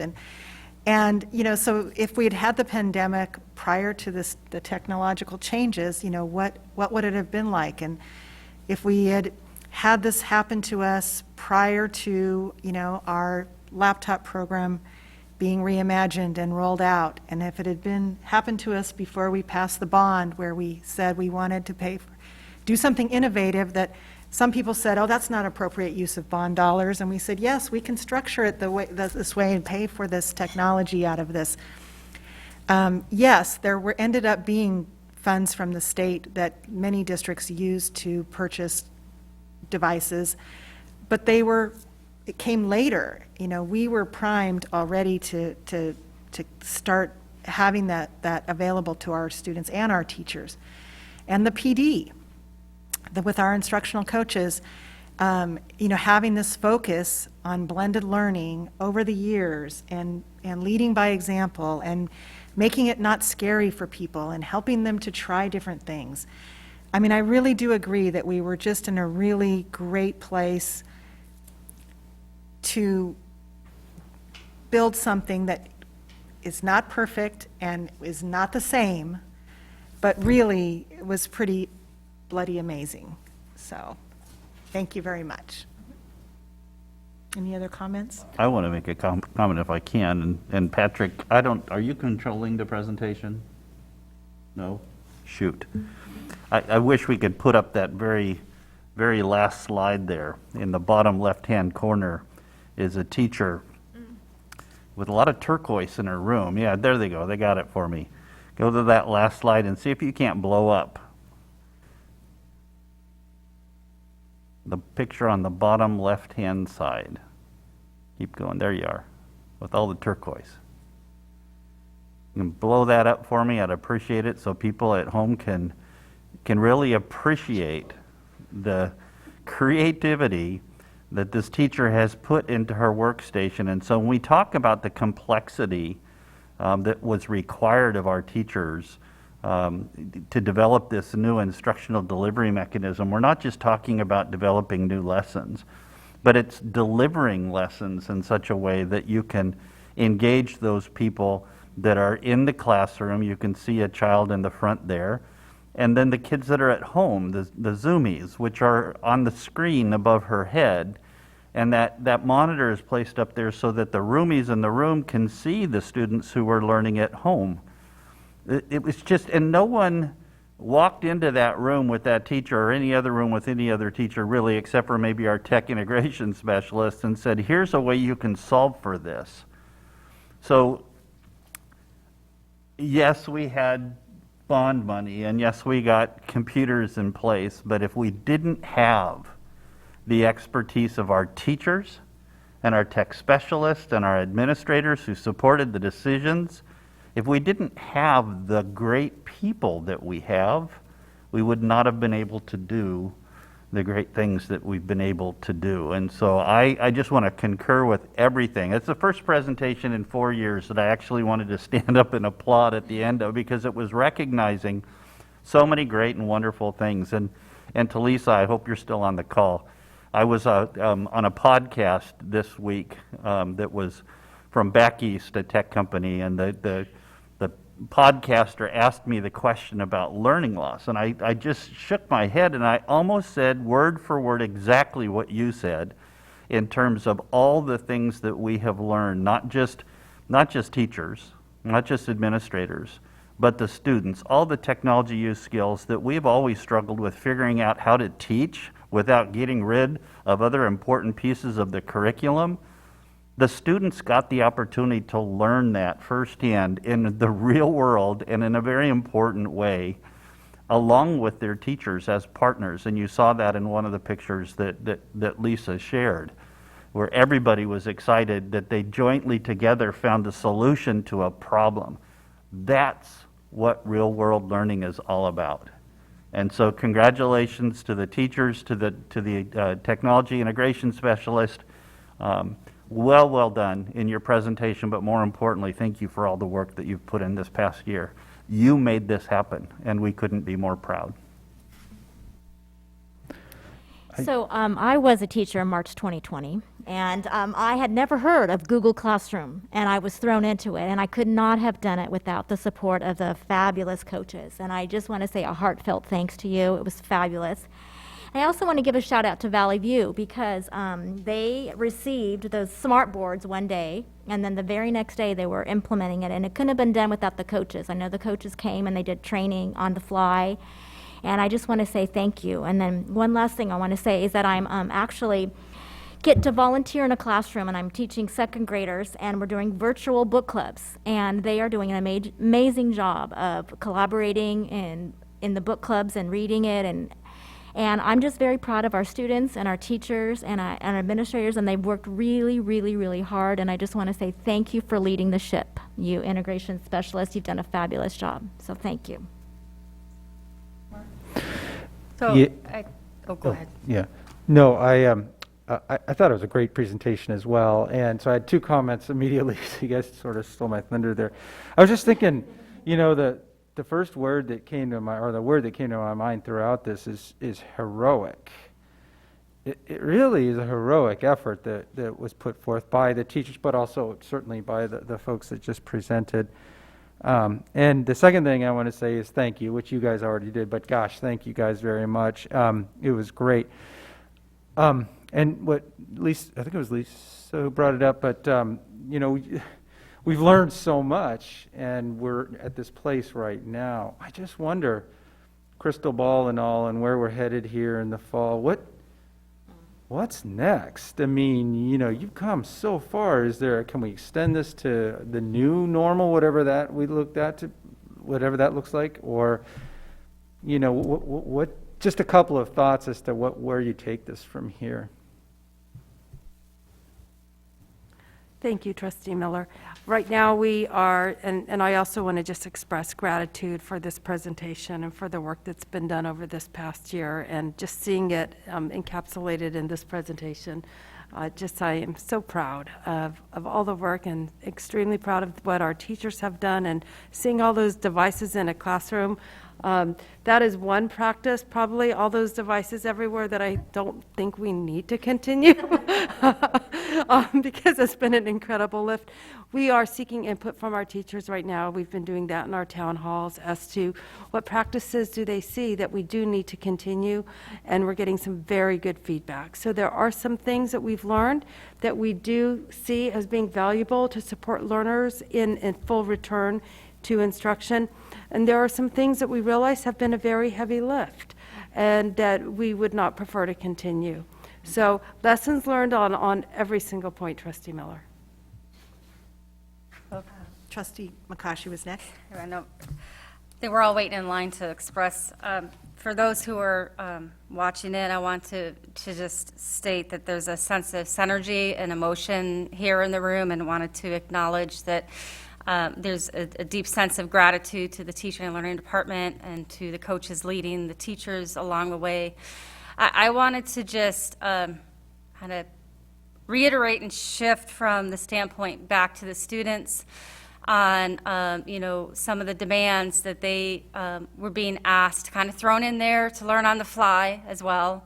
And I know I can speak as a parent for how I've seen my 3 children grow, and how my 8-year-old is now a wizard on doing her own Google shots and learning how to type, and each of my children have different new technology talents, and I know that is representative of every single student here in the district, along with the parents who were kind of thrown in to co-teach with teachers, and that partnership with teachers, communicating with families.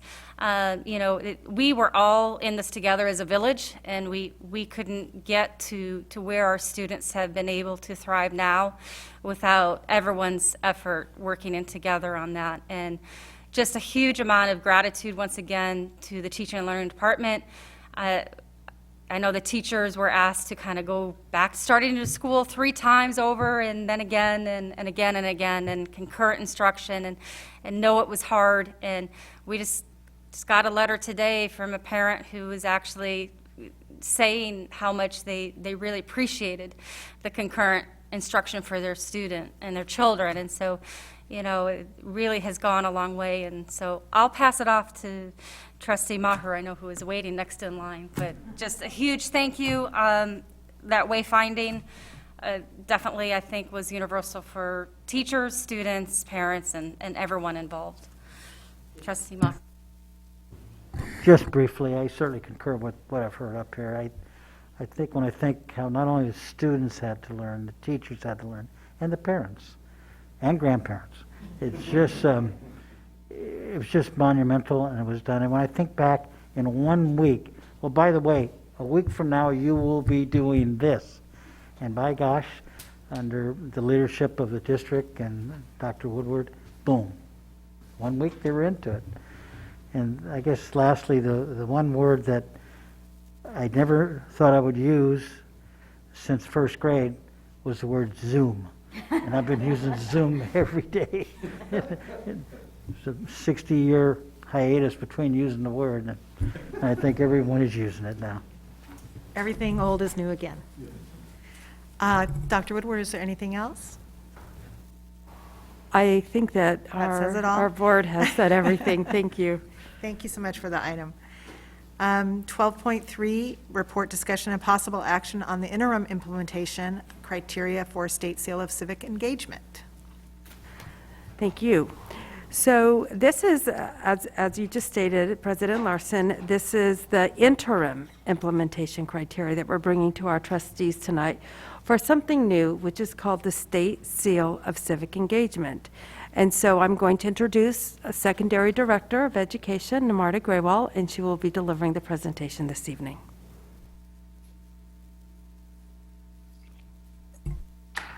Thank you, Dr. Woodward, and good evening to President Larson, Superintendent Haglund, trustees, members of the cabinet, pusd, staff, and community.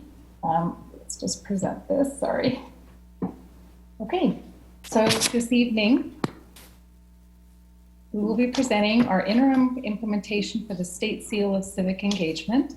We'll review the background and the criteria for this particular new recognition for students, the proposed interim criteria for seniors in the class of 2021 to qualify, and then we'll review next steps. In late 2020, the State Board adopted criteria and guidance to award a State Seal of Civic Engagement to California students who demonstrate excellence in civics, education, and participation, and understanding of the U.S. and California constitutions and democratic systems of government. To earn this recognition, students must meet all 5 state-identified criteria. Each local educational agency can determine how to implement the criteria in our context to ensure accessibility for all students. And LEAs are encouraged to approve or adopt their own policies regarding the implementation. Because this passed so quickly through the state this year, we did want to provide this opportunity for the class of 2021. So we developed an interim criteria in a hurry, to be honest, with an application process for the seniors this year. We obtained feedback from our administrators, our high school administrators, and the department chairs from the history for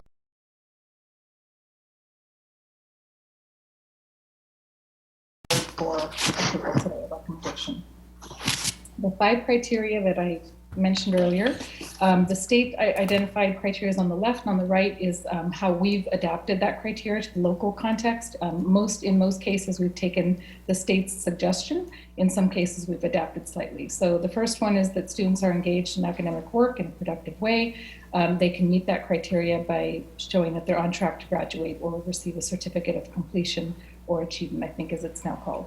The second option is to demonstrate competent understanding of U.S. and California constitutions and the functions of government, democratic principles and concepts. Students can complete this particular criteria by completing the grade level history courses, the requirements for graduation of world history, U.S. history, and civics with a passing grade.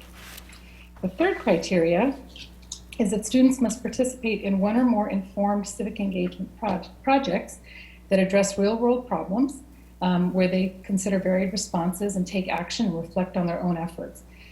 This criteria is probably the most open in terms of interpretation, how you apply it. Students can participate in an activity, a club, or an organization that's focused on addressing problems in their communities, influencing institutional policies, reflecting on their identities as citizens, and then they have to participate for a significant duration of time and depth, and it's as measured by the impact of their engagement on school and their community. So for this particular criteria, we identified with the help of our high school staff 25 or so various clubs and activities that students can choose to demonstrate their qualification, and all of those activities have to meet this character.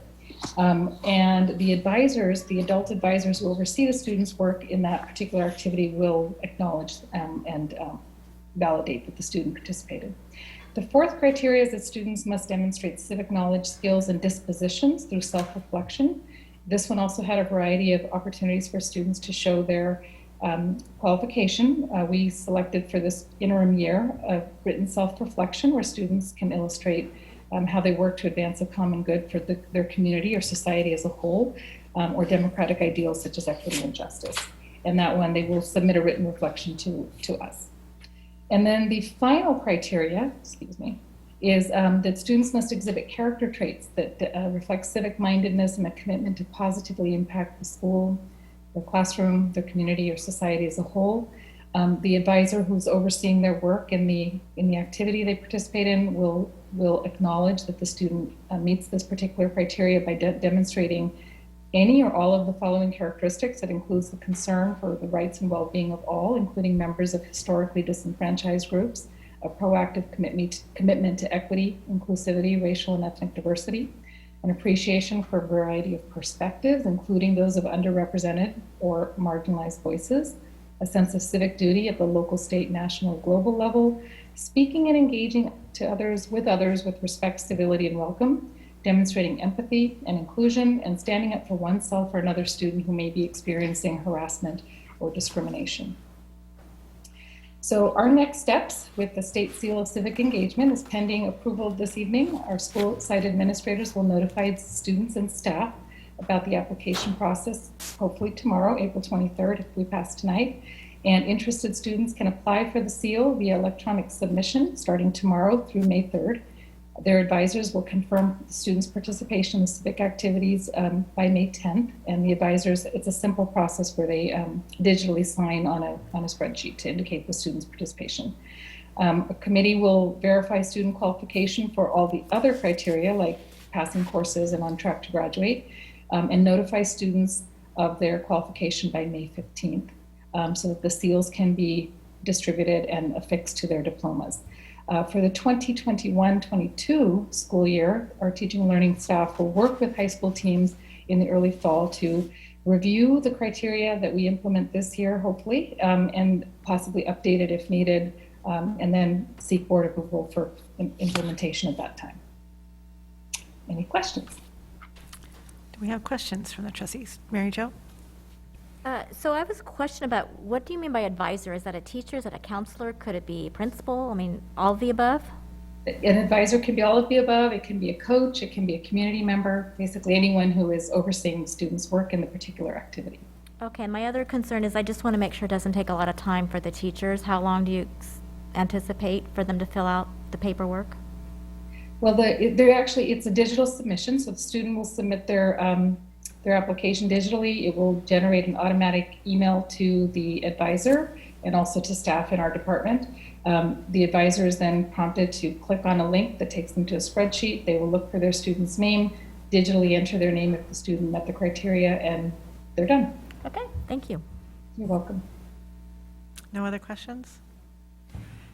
Just a comment. I really appreciate, I know that this is additional change that was thrown at us with this passage of this legislation. I just really feel that it's an opportunity for our students, and I would really encourage folks to, if you see this come through as a parent or a student, take the time to reflect, do your self-reflection, because I think that's really probably the most important part of this application process. It's not really about ticking the box saying that you participated in a club, but it's actually, how you participated, I think, is the important part of this process. So thank you so much, Dr. Woodward and Namarta, for pulling this together. And I look forward to if next year we need to make whatever changes we need to make. And with that, I'd like to make the motion to approve the interim implementation criteria for the State Seal of Civic Engagement. I'll second it and wanted to thank you, Trustee President Larson, for stating that, because I think that it's really important for student character development, and really applaud this is happening. So second it. Thank you. All right. Any other questions or discussion? Trustee Carrion? Aye. Kashi? Aye. Maher? Aye. Miller? An enthusiastic aye. And Larson, aye. Thank you so very much. All right. 12.4, report discussion possible action on the amendment to ADIS Architects for the redesign of Leidixon Elementary School. Ahmad? Great, thank you. Before I turn it over to John to go through the details, kind of want to set this up.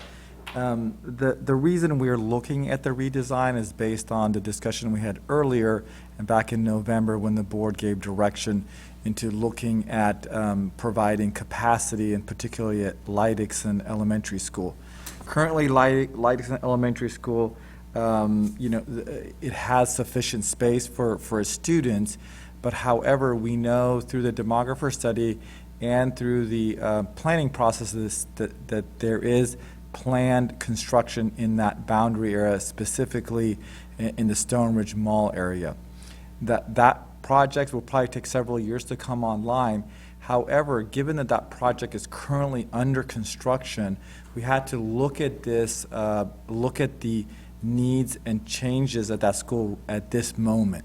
And because of the complicated nature of the ongoing construction and how all the pieces and parts fall in place.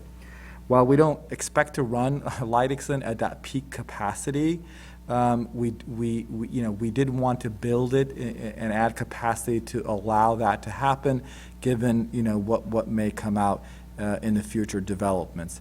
So that's kind of like the backdrop of why we had to move so quickly in doing some redesign work and incorporating the additional classrooms into the plans right now, is because of the nature of the construction project that's going on at Leidixson. So with that, I'm going to turn it over to John so you can go through the process by which we updated the plans and what you're approving. And we also have Jacob Berg, principal of Leidixson, who's hanged in there. I know it's been a long day, Jake, and to just provide some insight and answer any questions. So with that, John, I'll turn it over and let me know when you want me to show the plans and stuff. Okay, great. Thank you. Let's see. Tonight we're looking at the ADIS agreement for amending it for the master plan of this site. And when I say master plan, I mean that the effect of the E10 being canceled and that there's capacity now being built during the construction of this project. So the project started construction back in February of 2020, and it is in 4 construction packages. Now, the first package and the second package have already started, and one is complete, the 2 new buildings. And so, but during that same time of construction, the E10 project was continuing, and then the board action on November 12th stopped E10. And so that changed what we were doing in the final product at Leidixson. And so from there, let's see, we quickly did a master plan, which we're beyond that now. In fact, this is the end result when we bring up the drawings in just a moment. It actually is examining the rest of the campus to add extra classrooms. And what we're proposing is, and I'll go into it a little more with the drawings, and I can point in a moment. And if you want, Ahmad, you can start setting up that drawing because it is rather large. And it does take a little time to upload, I think. But the attached plans, you'll see that yours is faster than mine. The attached plans, they are really not this drawing, but you'll see in just a moment that what we're presenting tonight is really just the program that we're at right now. And so this program, which this is the drawing right here, is identifying the buildings that we are going to be modifying. And so what we need to do is add capacity. So we're going to add where the cursor is. In fact, let's see if I can do this. I always have to draw something, and I apologize, but I can't draw on this one, darn it.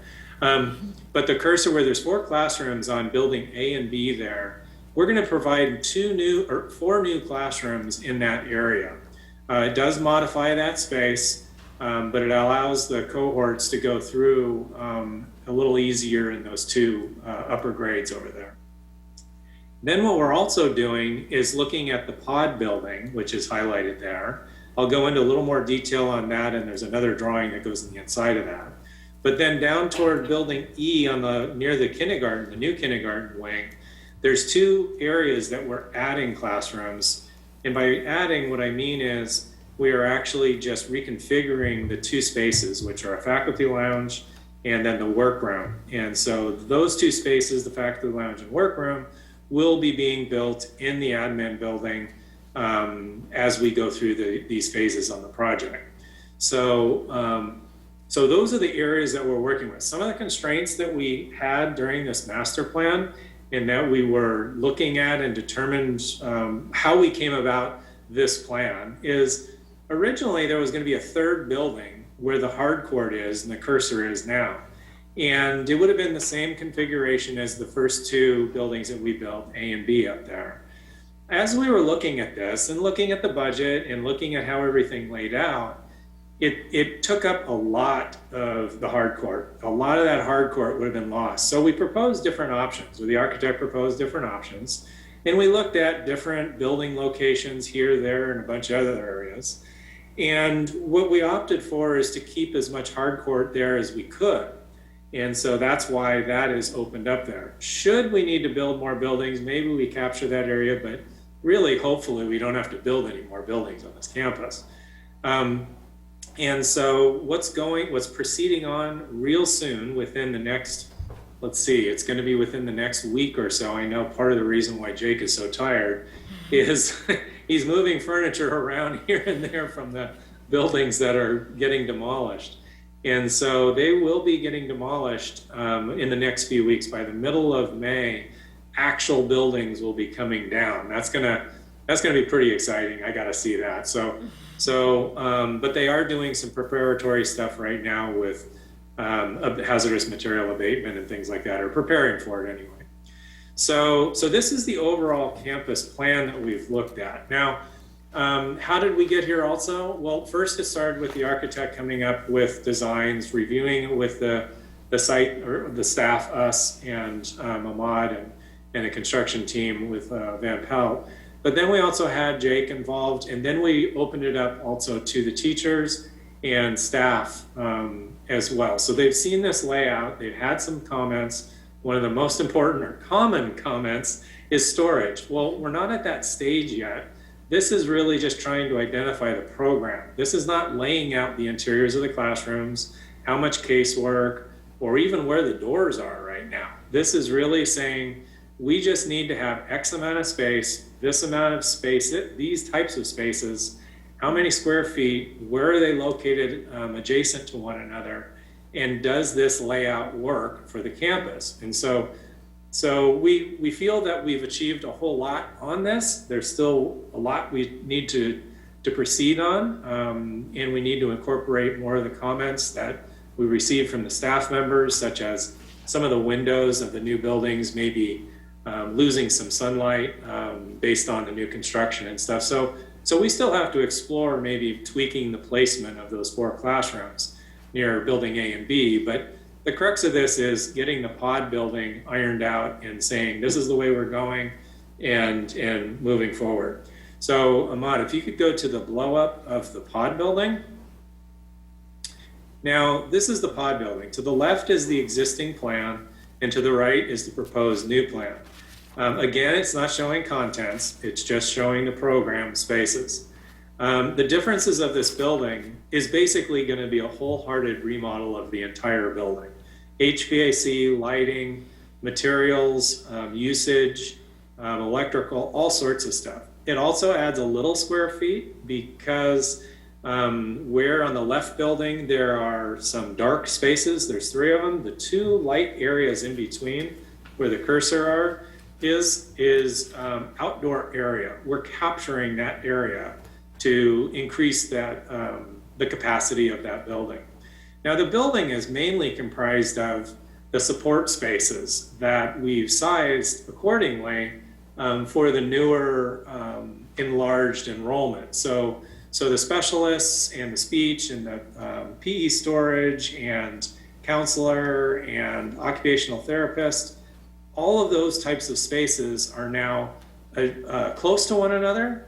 They're also at an exterior window and they have their own entrance and exits and also close proximity to the resource classroom in the center. And then there's an intervention area to the center as well. Again, no doors are shown yet, but we are going to be working that out. There's toilet rooms that are being remodeled and actually added. And so there's student and staff toilets. Those are the purple. And so we also, if you look to the left there, you'll notice that not highlighted, but there are 6 classrooms existing. They're all pretty small, but they're smaller than the 960s. But what we're doing is remodeling those spaces to have 1 PE classroom over to the lower right, and we're eliminating 2 of those classrooms to make that support space fit into that area. This will also save costs by not leveling the building and then building new. So that was part of the reasoning we looked at the pod building. But not only the pod building, I mean, it has some other benefits as well. It adds to supervision of that whole courtyard area in the center there, because whenever you have admin spaces and you have windows to the outside, it just adds another layer of supervision. And so that we thought was a good thing while we were saving some money. It's also centrally located for those core spaces. And then as we go down, I want to talk just a little about the kindergarten over there, the 2 classrooms that are being created in the faculty lounge and faculty workroom, is that a TK is being created there. And so we're actually adding one. Even though we displaced 2 classrooms in the pod, we're adding the 2 classrooms in wing E. And so the net total increase is 4 classrooms, and those are at the building A and B up over there. Another consideration that we found is that the multipurpose building is undersized, and there is no budget for it in the bond, and therefore we're planning appropriately, the best we can, to earmark a footprint, in essence. That's why it's kind of in the purple there. It's just saying, okay, if we expand it a little bit, put a little, the covered lunch area over there in the brown, that would be proposed as we're going on. Now, we still have to work out a group of that, but we have sized the MPR to what it should be, and it actually is, I think, a little bigger than that. But regardless, we don't want to build anything in that space if we know somewhere in the future with future funding that we will very likely have an MPR. It could be another bond, it could be state funding from matching funds that we get. We don't know yet, but we're just trying not to waste the space where we build it. So let's see if we also have a little amphitheater that we're proposing near the kindergarten and the library and that kind of thing. None of this is set quite yet. And when the bubbles are there, they're literally bubbles. So through the design development and the next phases, we will be looking much tighter into how these are all laid out. We'll be working with the site staff and the principal and making sure that we incorporate as many of their comments as we can. So this is where we are right now.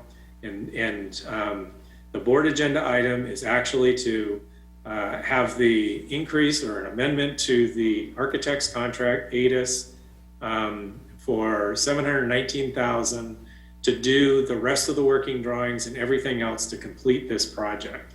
So our recommended action is for the administrator or the board of trustees to approve amendment for ADIS architects. And welcome any questions that you may have. Questions? Trustee Maher.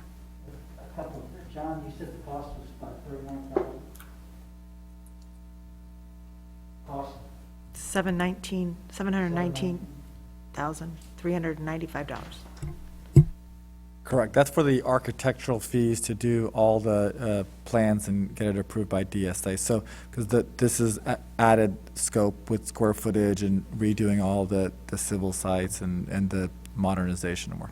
And do we have a firm, I don't want to say commitment because they never met, but what new housing is going in? I heard that one of the areas of the housing at Stonehenge now is going to be the office building. They thought was going to be housing that's not, or apartments. Ahmad, can you hear that? Yeah, I heard. I can't quite. Okay. Has the city commented on what the growth is coming, or are they kind of hedging, or? Well, the last we knew was there was an application for about 450, townhome style homes in that area, and because of the pandemic, that developer was kind of holding, it was in a hold pattern. But we do know that area in Stone Ridge is an area that's in that BART corridor. And so the likelihood of development in that area is pretty high.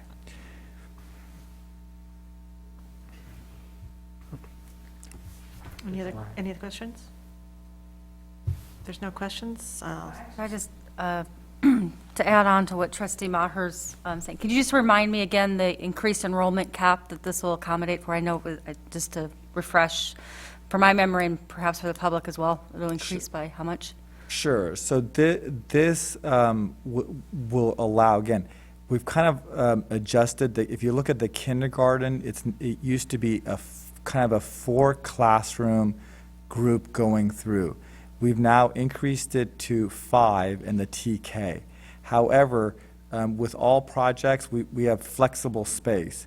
So through the flexible spaces, it could be a 6 cohort school all the way through, and then they kind of collapse in the 4th and 5th grade because there's the student to teacher ratio reduces. But it would allow the school at its peak capacity could handle in that 950 range, and we wanted that was kind of the peak we wanted it, not necessarily what we want to operate it. If it operated with the 5 kindergarten classrooms going in, it'd probably be in the 800s. And Jake, I know you're on there, and maybe you can double check my numbers while I'm speaking here.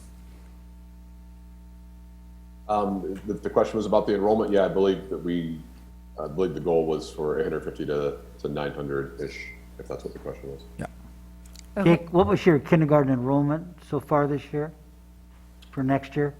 Oh, for next year, between 70 to 80 students? No, I can't be right. 80-ish students, it's for 4 classes, I just know that much. Which is what we've had the last, I think, 2 or 3 years.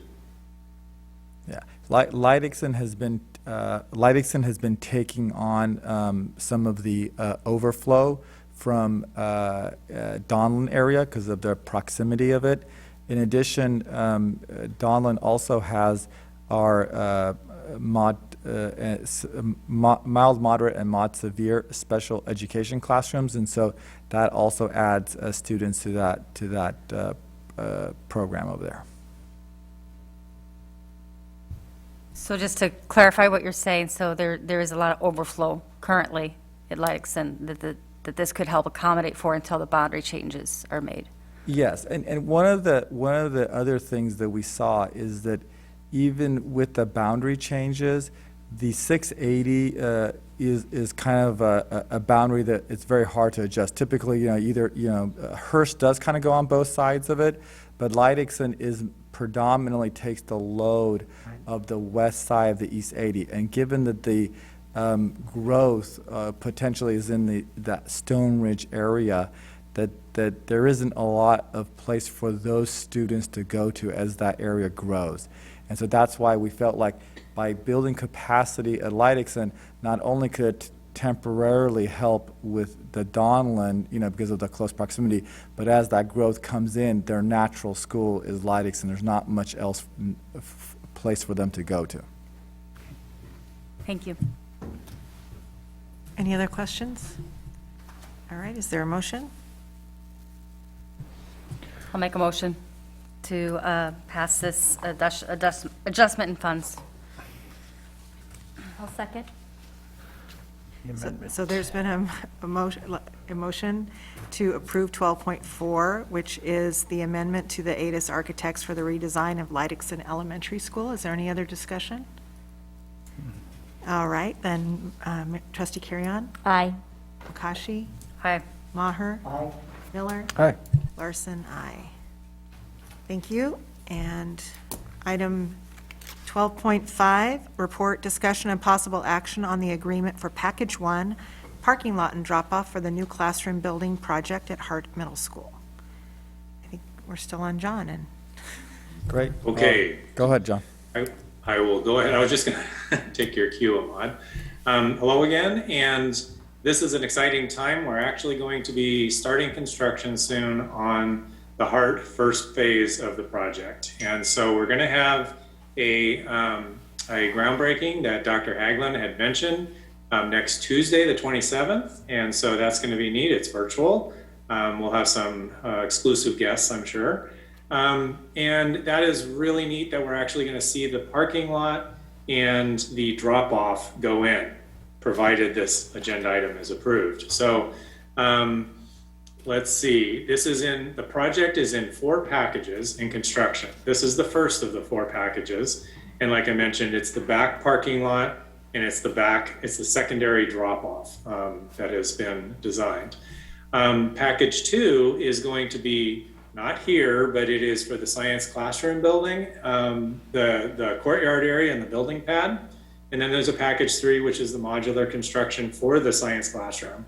And there's a package 4, which is the renovation of the existing science labs and the removal of the 4 portable classrooms. This is a portable classroom renovation project, or should I say it's a removal project. So we're really not adding much capacity. In fact, it's only 1 classroom.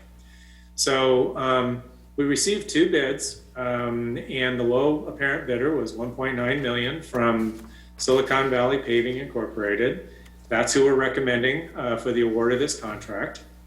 And the project is it's approximately $300,000 under our budget, our construction budget. So that's still good news. We're still reaping benefits from the bid environment at this point. We'll see how long this lasts, but we want to keep it going. Let's see, the recommended action tonight is that the administration recommends the Board of Trustees to approve this contract with Silicon Valley Paving Incorporated. I'll answer any of your questions you have. No questions from the board tonight. Excited.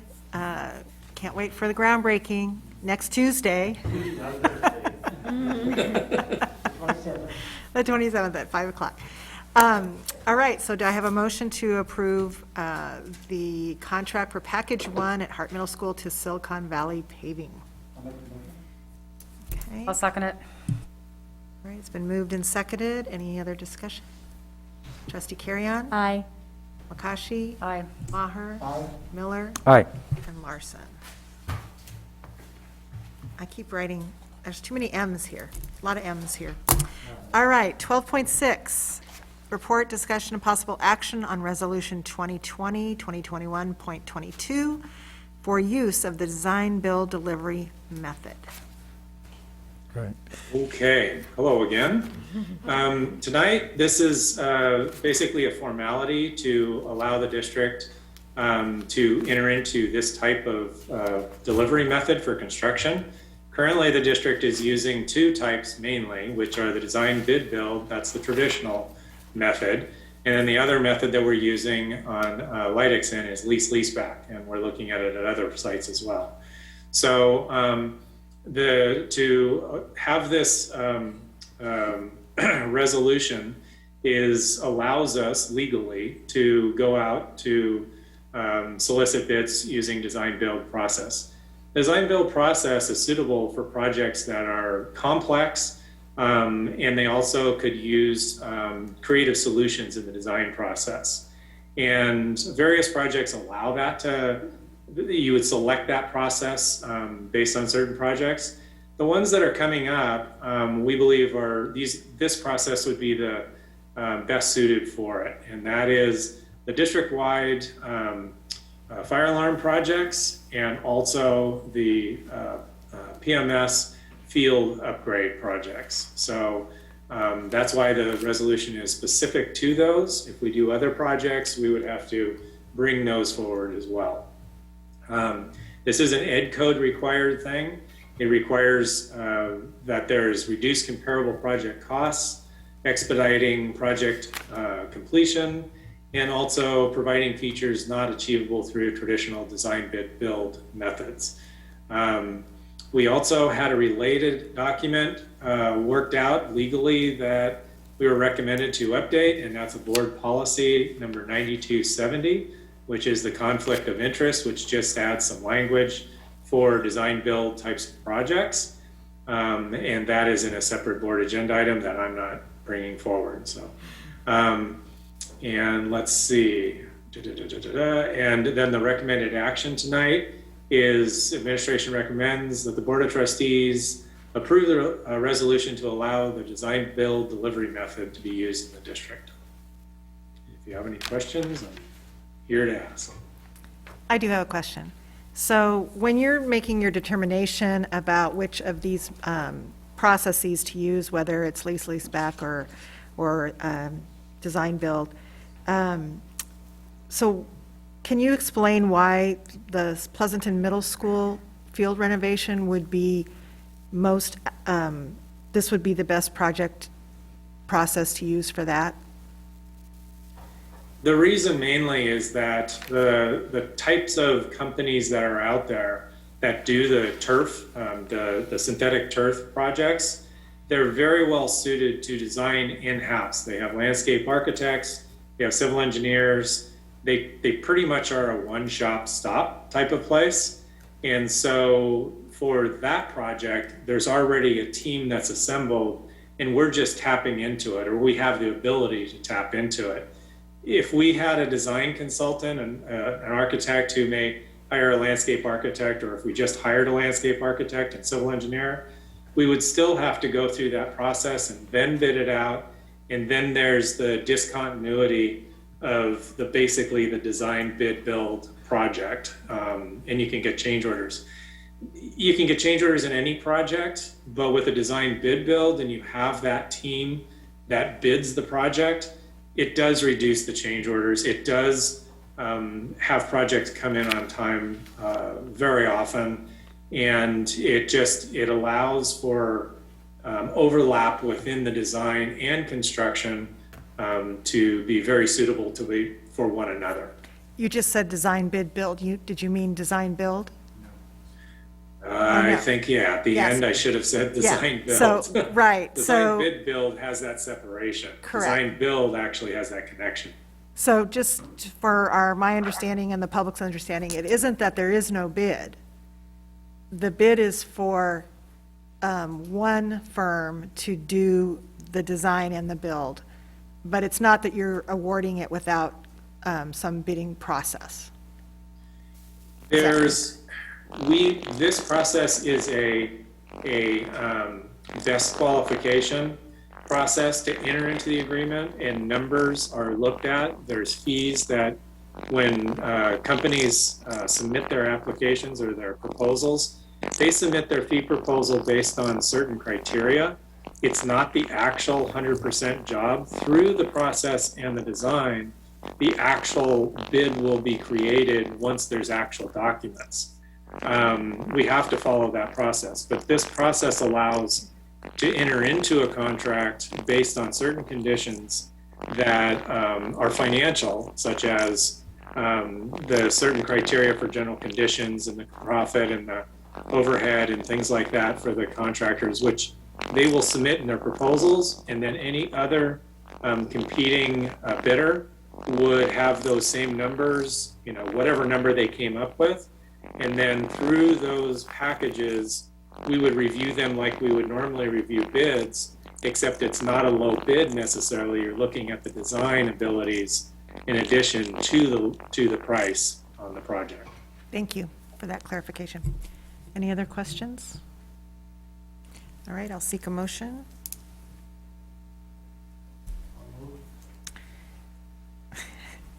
Steve has moved approval of 12.6. I'll second it. And I heard Mary Jo. All right, it's been moved and seconded to approve the resolution 2020-2021-.22 for the use of the design build delivery method on these two specific projects, which are Pleasanton Middle School field renovation and district-wide fire alarm projects. Any other discussion? All right, Trustee Carrion. Aye. Makashi. Aye. Maher. Aye. Miller. Aye. And aye as well. 5-0. Thank you very much. That was a lot of construction talk tonight. So we have, our next board meeting will be on Thursday, May 6th. But we also have the opportunity for any board reports tonight or board requests. None? Oh, Trustee Carrion? So I did go to the Alameda County Health Department, and I just wanted to let the public know that they're expecting the vaccine for ages 12 to 16 to be hopefully ready by August. And they have the expectation that all schools will be regular full-time 5 days a week. That was from the health department, so that was pretty good. And then I went to a city liaison committee, and I just had one question, is when we were there, the mayor was talking about the Moms Demand Action, and she wanted to know if we would write a letter. So I don't know what the procedure is for that. So we've had a couple of requests. Trustee McCashy has addressed it to us, and I've looked at our agendas.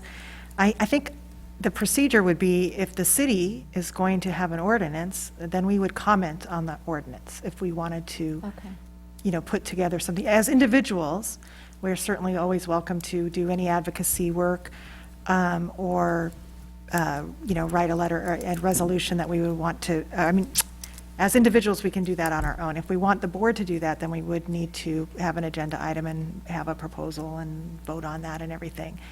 But if the city is planning on doing an ordinance, I think it would be, great for us to see what that ordinance would be before we would. So we just wait for them, basically. Okay, thank you. But I think advocacy is a great thing, and I think that we should be in conversation with our city council members about any of the issues that we care about.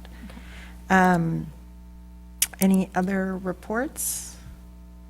I do have one request, and that is, could be in an update. I know that, or I thought I read that the state actually released some bond dollars, and there's a new list of projects that are in line to get funded, and I'd kind of like an update on where we are in that process. So, okay, that'd be great. All right, we actually will be adjourning to closed session. I do not believe there will be anything to report out. So we'll say goodnight to you all for now, and we'll see you next time on May 6th.